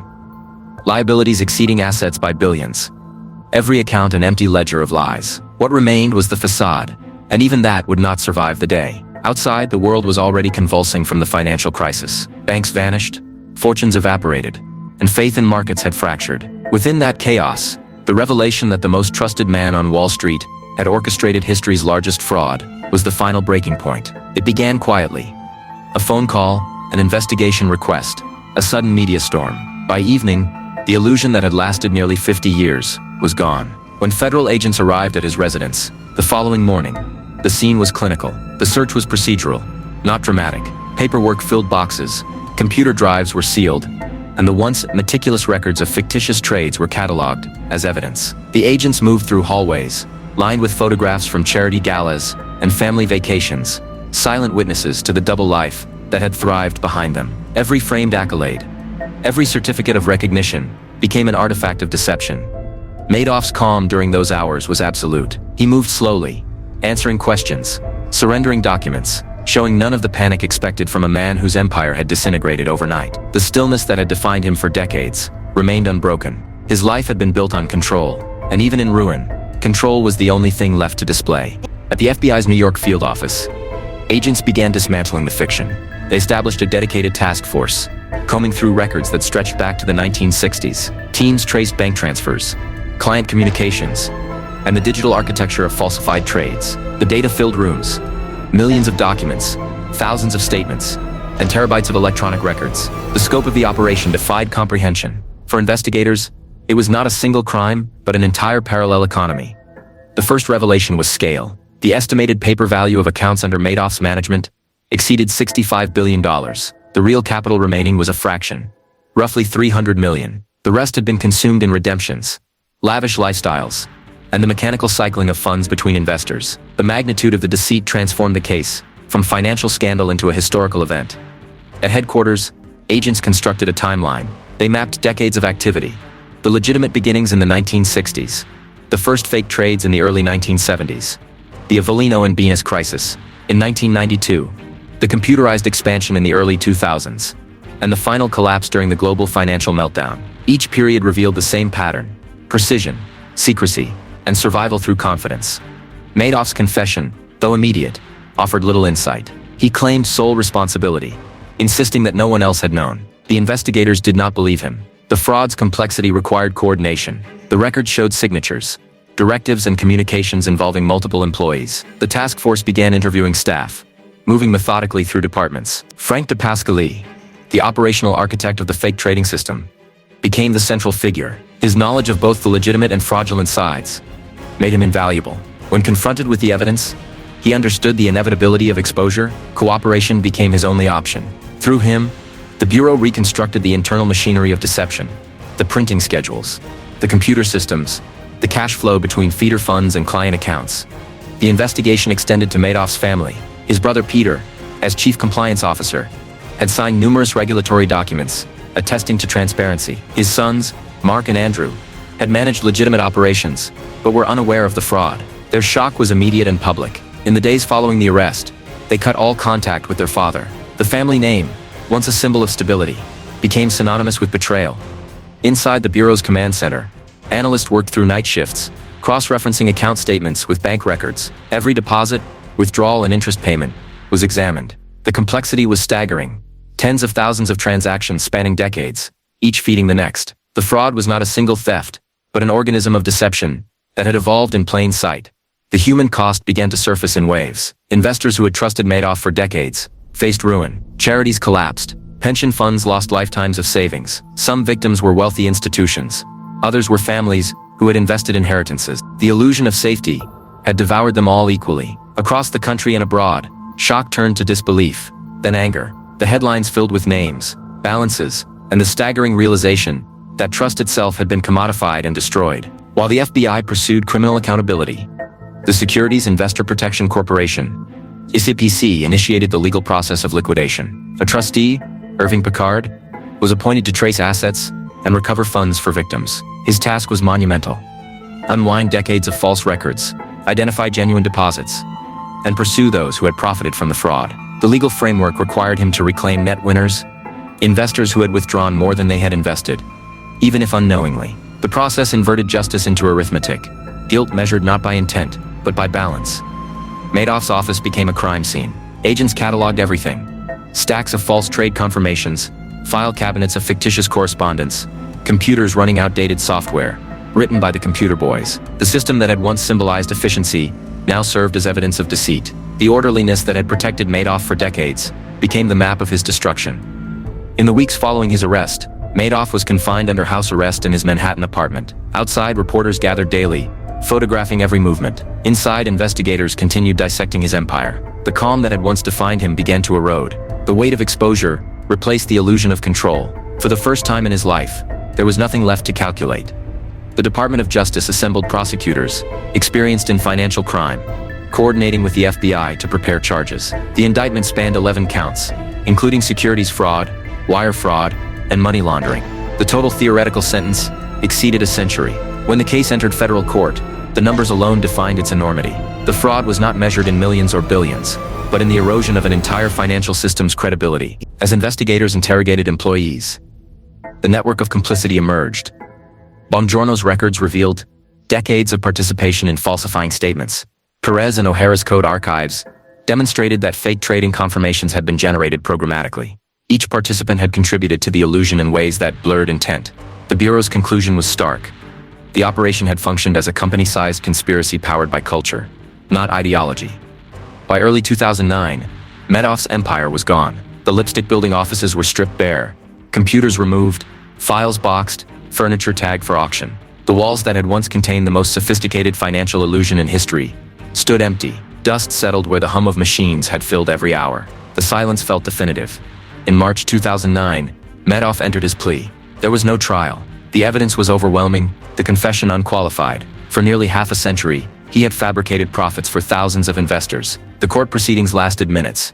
The consequences would last generations. On June 29, 2009, he was sentenced to 150 years in federal prison, a symbolic duration, designed to reflect not only the scale of his crimes, but the destruction they caused. The courtroom remained quiet as the sentence was read. The calm that had protected him for decades dissolved into inevitability. After sentencing, the Bureau's focus shifted to his accomplices. DePascali cooperated extensively, testifying against others within the firm. Bongiorno, Perez, O'Hara, and several additional employees faced indictment. The trials revealed the banality of the operation.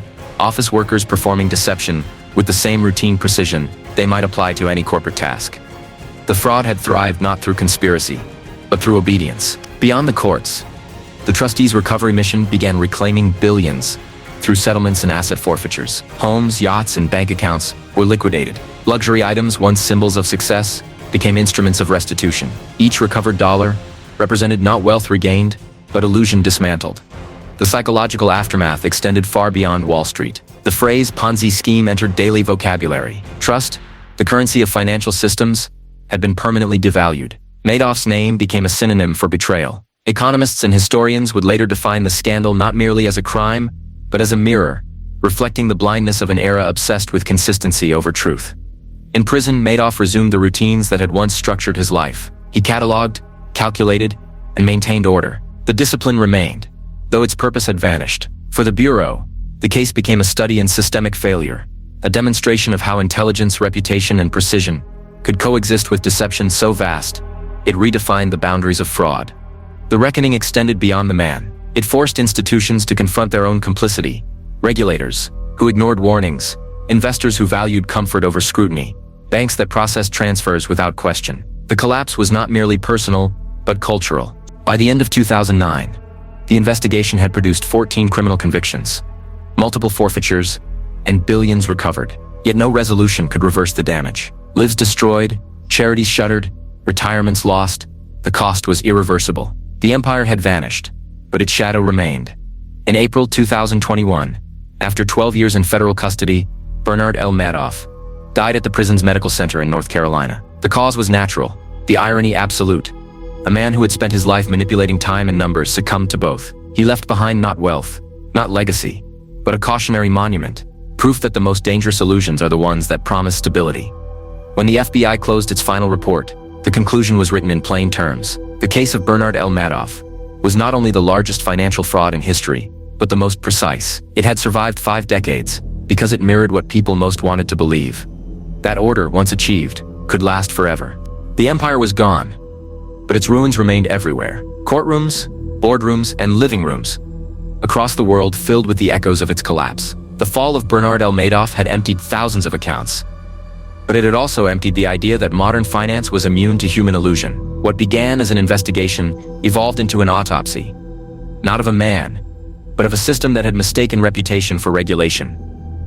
In the months following his 2009 sentencing, federal agents, trustees, and forensic accountants dismantled what was left of his operations. The lipstick building office was reduced to bare floors and exposed wiring. Hard drives were cloned, printers tagged as evidence, filing cabinets removed by the truckload. Each paper record was digitized, cross-referenced, and archived. The order that had once represented stability now existed only as data in evidence databases. It was the first time in history that an entire fraudulent institution had been preserved for study, line by line. Irving Picard, the trustee appointed to recover assets, faced a labyrinth of interlocking entities, feeder funds in offshore havens, private banks in Europe, shell corporations that had served as conduits for fabricated profits. His team traced money through decades of transfers. The task was mechanical and forensic, but behind every transaction lay human devastation. Retirees, charities, hospitals, and universities had been reduced to claim numbers on spreadsheets. Each recovery required a lawsuit, a settlement, or a forfeiture. Over the following decade, Picard's office clawed back more than $14 billion, a record in restitution but a fraction of the loss the illusion had inflicted. The investigation spread outward. Feeder fund managers faced civil and criminal charges for negligence or complicity. Some had earned fortunes by funneling money into Madoff's scheme, taking commissions while ignoring warnings. Others claimed ignorance, insisting they had been deceived like everyone else. Courts across continents processed claims, each revealing how deeply the fraud had penetrated the global economy. From Geneva to Buenos Aires, investors who had never met Madoff discovered their savings had flowed through his accounts. For the FBI, the case became a continuing operation known internally as the Madoff Task Force. Agents reconstructed not only the mechanics of the fraud, but its sociology. Interviews revealed a culture of obedience within the firm, employees who had stopped asking questions long before they stopped working. The Bureau's conclusion was clear. The system had not failed because of complexity, but because of trust. The very trait that sustained human cooperation had been weaponized into architecture. Inside prison, Madoff lived in routine. His days resembled the order of his old office. Early mornings, quiet meals, meticulous organization. Other inmates called him the accountant. He spent hours cataloging inventory in the prison library, recording every title with the same precision once reserved for client ledgers. The discipline that had fueled deception now served monotony. He wrote letters to regulators, analysts, and journalists, describing himself as a casualty of systemic greed. The justifications continued, though no one listened. His world had shrunk to numbers he could no longer manipulate. Outside those walls, the legal process ground on. His brother Peter received 10 years in prison for falsifying records. His niece, a compliance attorney, was disbarred. Frank Di Pasquale, whose testimony dismantled the remaining defenses, died of cancer before sentencing. Annette Bongiorno, George Perez, Jerome O'Hara, and others served varying terms. Each expressed remorse in court, though the public saw only opportunists punished late. The law moved slower than outrage. The cultural reckoning expanded far beyond the courthouse. Universities rewrote curricula on ethics and financial oversight. The SEC underwent restructuring, creating specialized divisions for risk analysis. Whistleblower programs were formalized. Yet the reforms felt reactive, rather than redemptive. Regulators had learned how to detect yesterday's frauds, not tomorrow's. For victims, the aftermath became its own purgatory. Years of litigation, endless paperwork, and uncertain restitution replaced the certainty that had once defined their investments. Elderly couples sold homes, charities closed. Some took their lives. Others rebuilt, hardened by disbelief. The emotional cost exceeded any financial metric. The name Madoff turned from surname to epithet, shorthand for betrayal rendered with surgical precision. The media chronicled every stage. Documentaries, books, and dramatizations dissected the story from every angle. Each tried to answer the same question: how could deception so vast remain invisible for so long? The simplest answer was the most unsettling. Because everyone wanted it to be true. Investors wanted safety, regulators wanted success, and the public wanted faith in systems. Madoff had supplied what the age demanded: certainty. By the mid-2010s, the noise faded. The world's markets recovered, new scandals replaced old ones, and the Madoff case retreated into archives. The trustee's office continued its slow work of recovery, sending periodic checks to victims. Each payment arrived as both relief and reminder. Some recipients refused to cash them, keeping the envelopes sealed as symbols of loss. Others framed them, proof that justice, however delayed, was measurable in dollars and decimals. In prison, Madoff aged into frailty. Diabetes, kidney failure, and heart disease eroded him gradually. His correspondence dwindled. He spent his final years under medical supervision, confined to a small cell in the Federal Correctional Complex in Butner, North Carolina. Visitors described him as polite, lucid, and detached, a man who observed his downfall with the same analytic calm he once applied to markets. He calculated the remaining years of his sentence, knowing the arithmetic would outlive him. Beyond his confinement, the legacy of the fraud reshaped financial consciousness. Every new scandal was measured against his. Auditors adopted stricter verification protocols. Investors demanded transparency clauses. Regulatory agencies built systems for real-time monitoring. The phrase "too good to be true" gained literal weight. Yet the underlying human pattern, the attraction to consistency, the desire for certainty, remained unchanged. Madoff had not invented greed or trust. He had merely aligned them until they became indistinguishable. The human wreckage continued quietly. His wife Ruth, stripped of wealth and status, withdrew from public life. The family's properties were sold, their accounts frozen. In 2010, his son Mark, unable to bear the stigma, ended his life. 5 years later, Andrew died of cancer. The tragedy extended beyond fraud, into generational ruin. The empire that once symbolized continuity had consumed its own bloodline. Inside financial institutions, analysts still referenced Madoff risk, the danger of opaque consistency, the warning that flawless performance often hides catastrophe. Training manuals cited his case as a mandatory study in ethics. Students learned formulas, not only for valuation, but for skepticism. The cautionary tale became institutional memory. For historians, the Madoff era represented the culmination of 20th century finance, a period where technology, deregulation, and human faith converged into illusion. His fraud had thrived not by outsmarting systems, but by embodying them. It was not an aberration of capitalism. It was its reflection. By 2019, Picard's team had distributed billions to victims, an unprecedented recovery rate for a Ponzi scheme. Yet the symbolic deficit could not be repaid. Confidence, once fractured, never returns to its original form. The world moved on, but the case remained an anchor in the collective memory of finance. Proof that transparency without scrutiny is theater. In April 2021, news of Madoff's death reached the public. He died at 82, serving the 12th year of his 150-year sentence. The announcement was brief, almost procedural. There were no public ceremonies, no monuments, no eulogies. His remains were cremated, his ashes unclaimed. For victims, the moment carried no satisfaction, only quiet closure. The man had ended. The consequences had not. In the records of the Federal Bureau of Investigation, the case file remains active, marked closed, convicted. Thousands of pages trace every stage, from his beginnings as a market maker in the 1960s to the digital labyrinth of the 2000s. Each page ends with the same line: all statements confirmed false.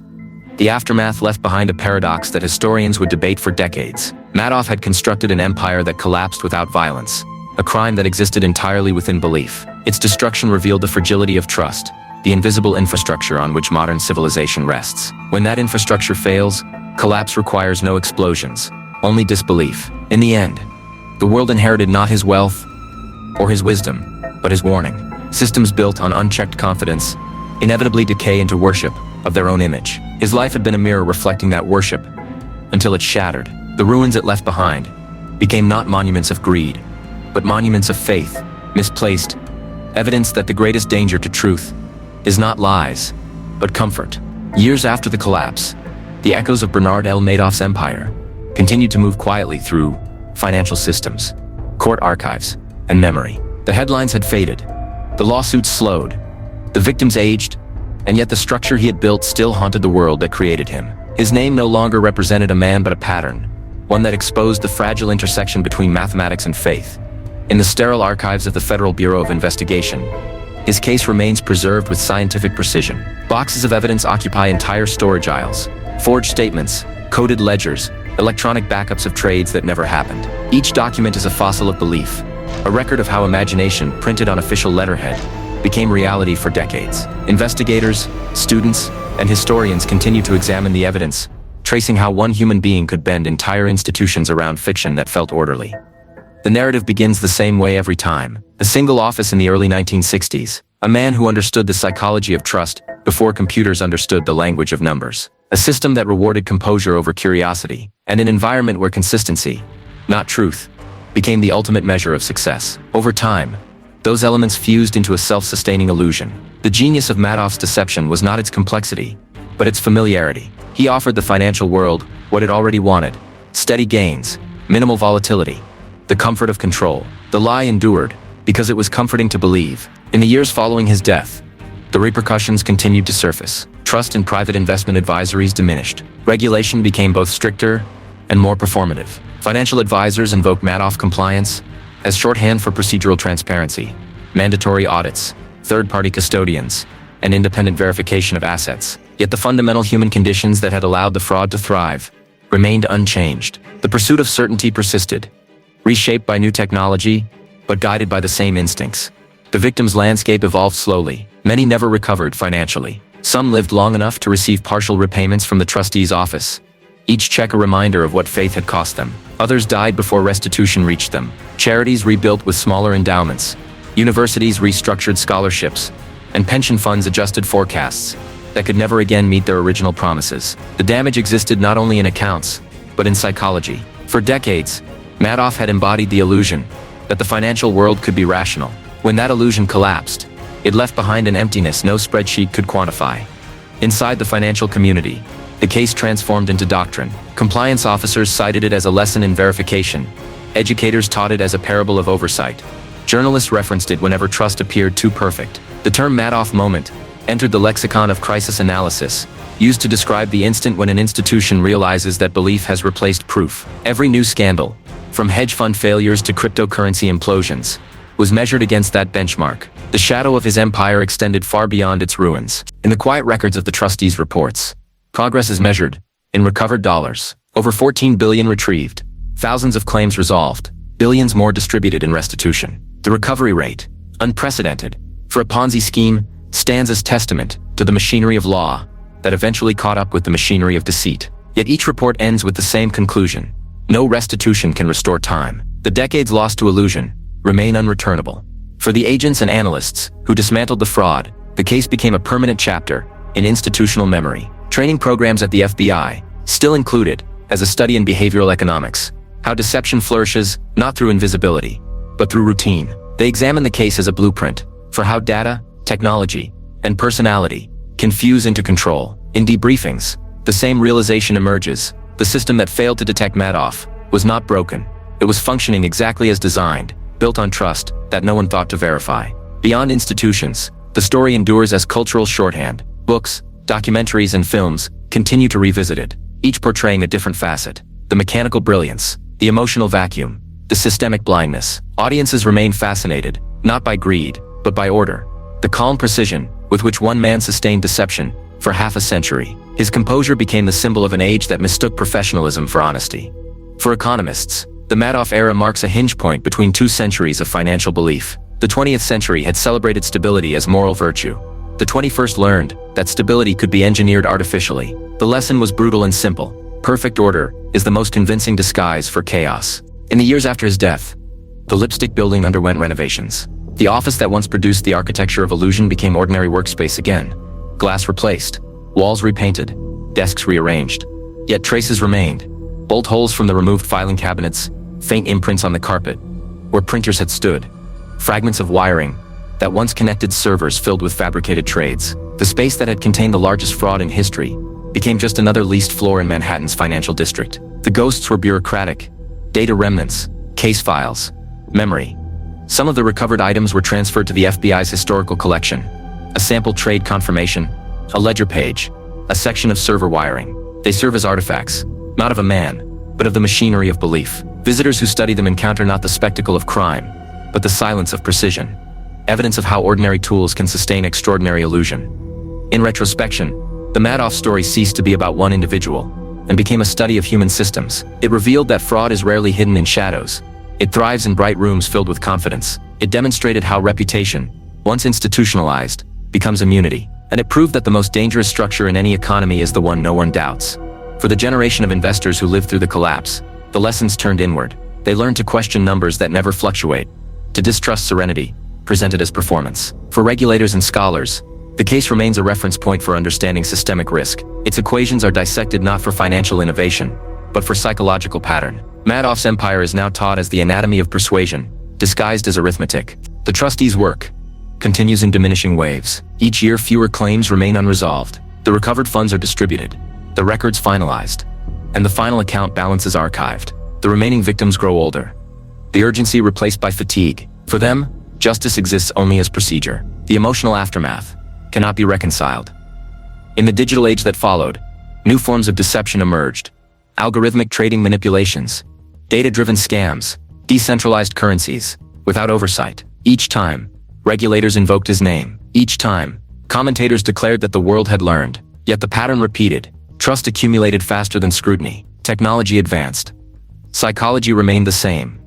From the perspective of history, Bernard Madoff's life reads less as crime than as demonstration. He exposed the architecture of belief that underlies civilization, the shared assumption that numbers, systems, and institutions are inherently honest. When that assumption holds, prosperity grows. When it fails, entire worlds vanish. The collapse of his empire was not merely financial, it was epistemological, a reminder that truth requires friction, and comfort is its enemy.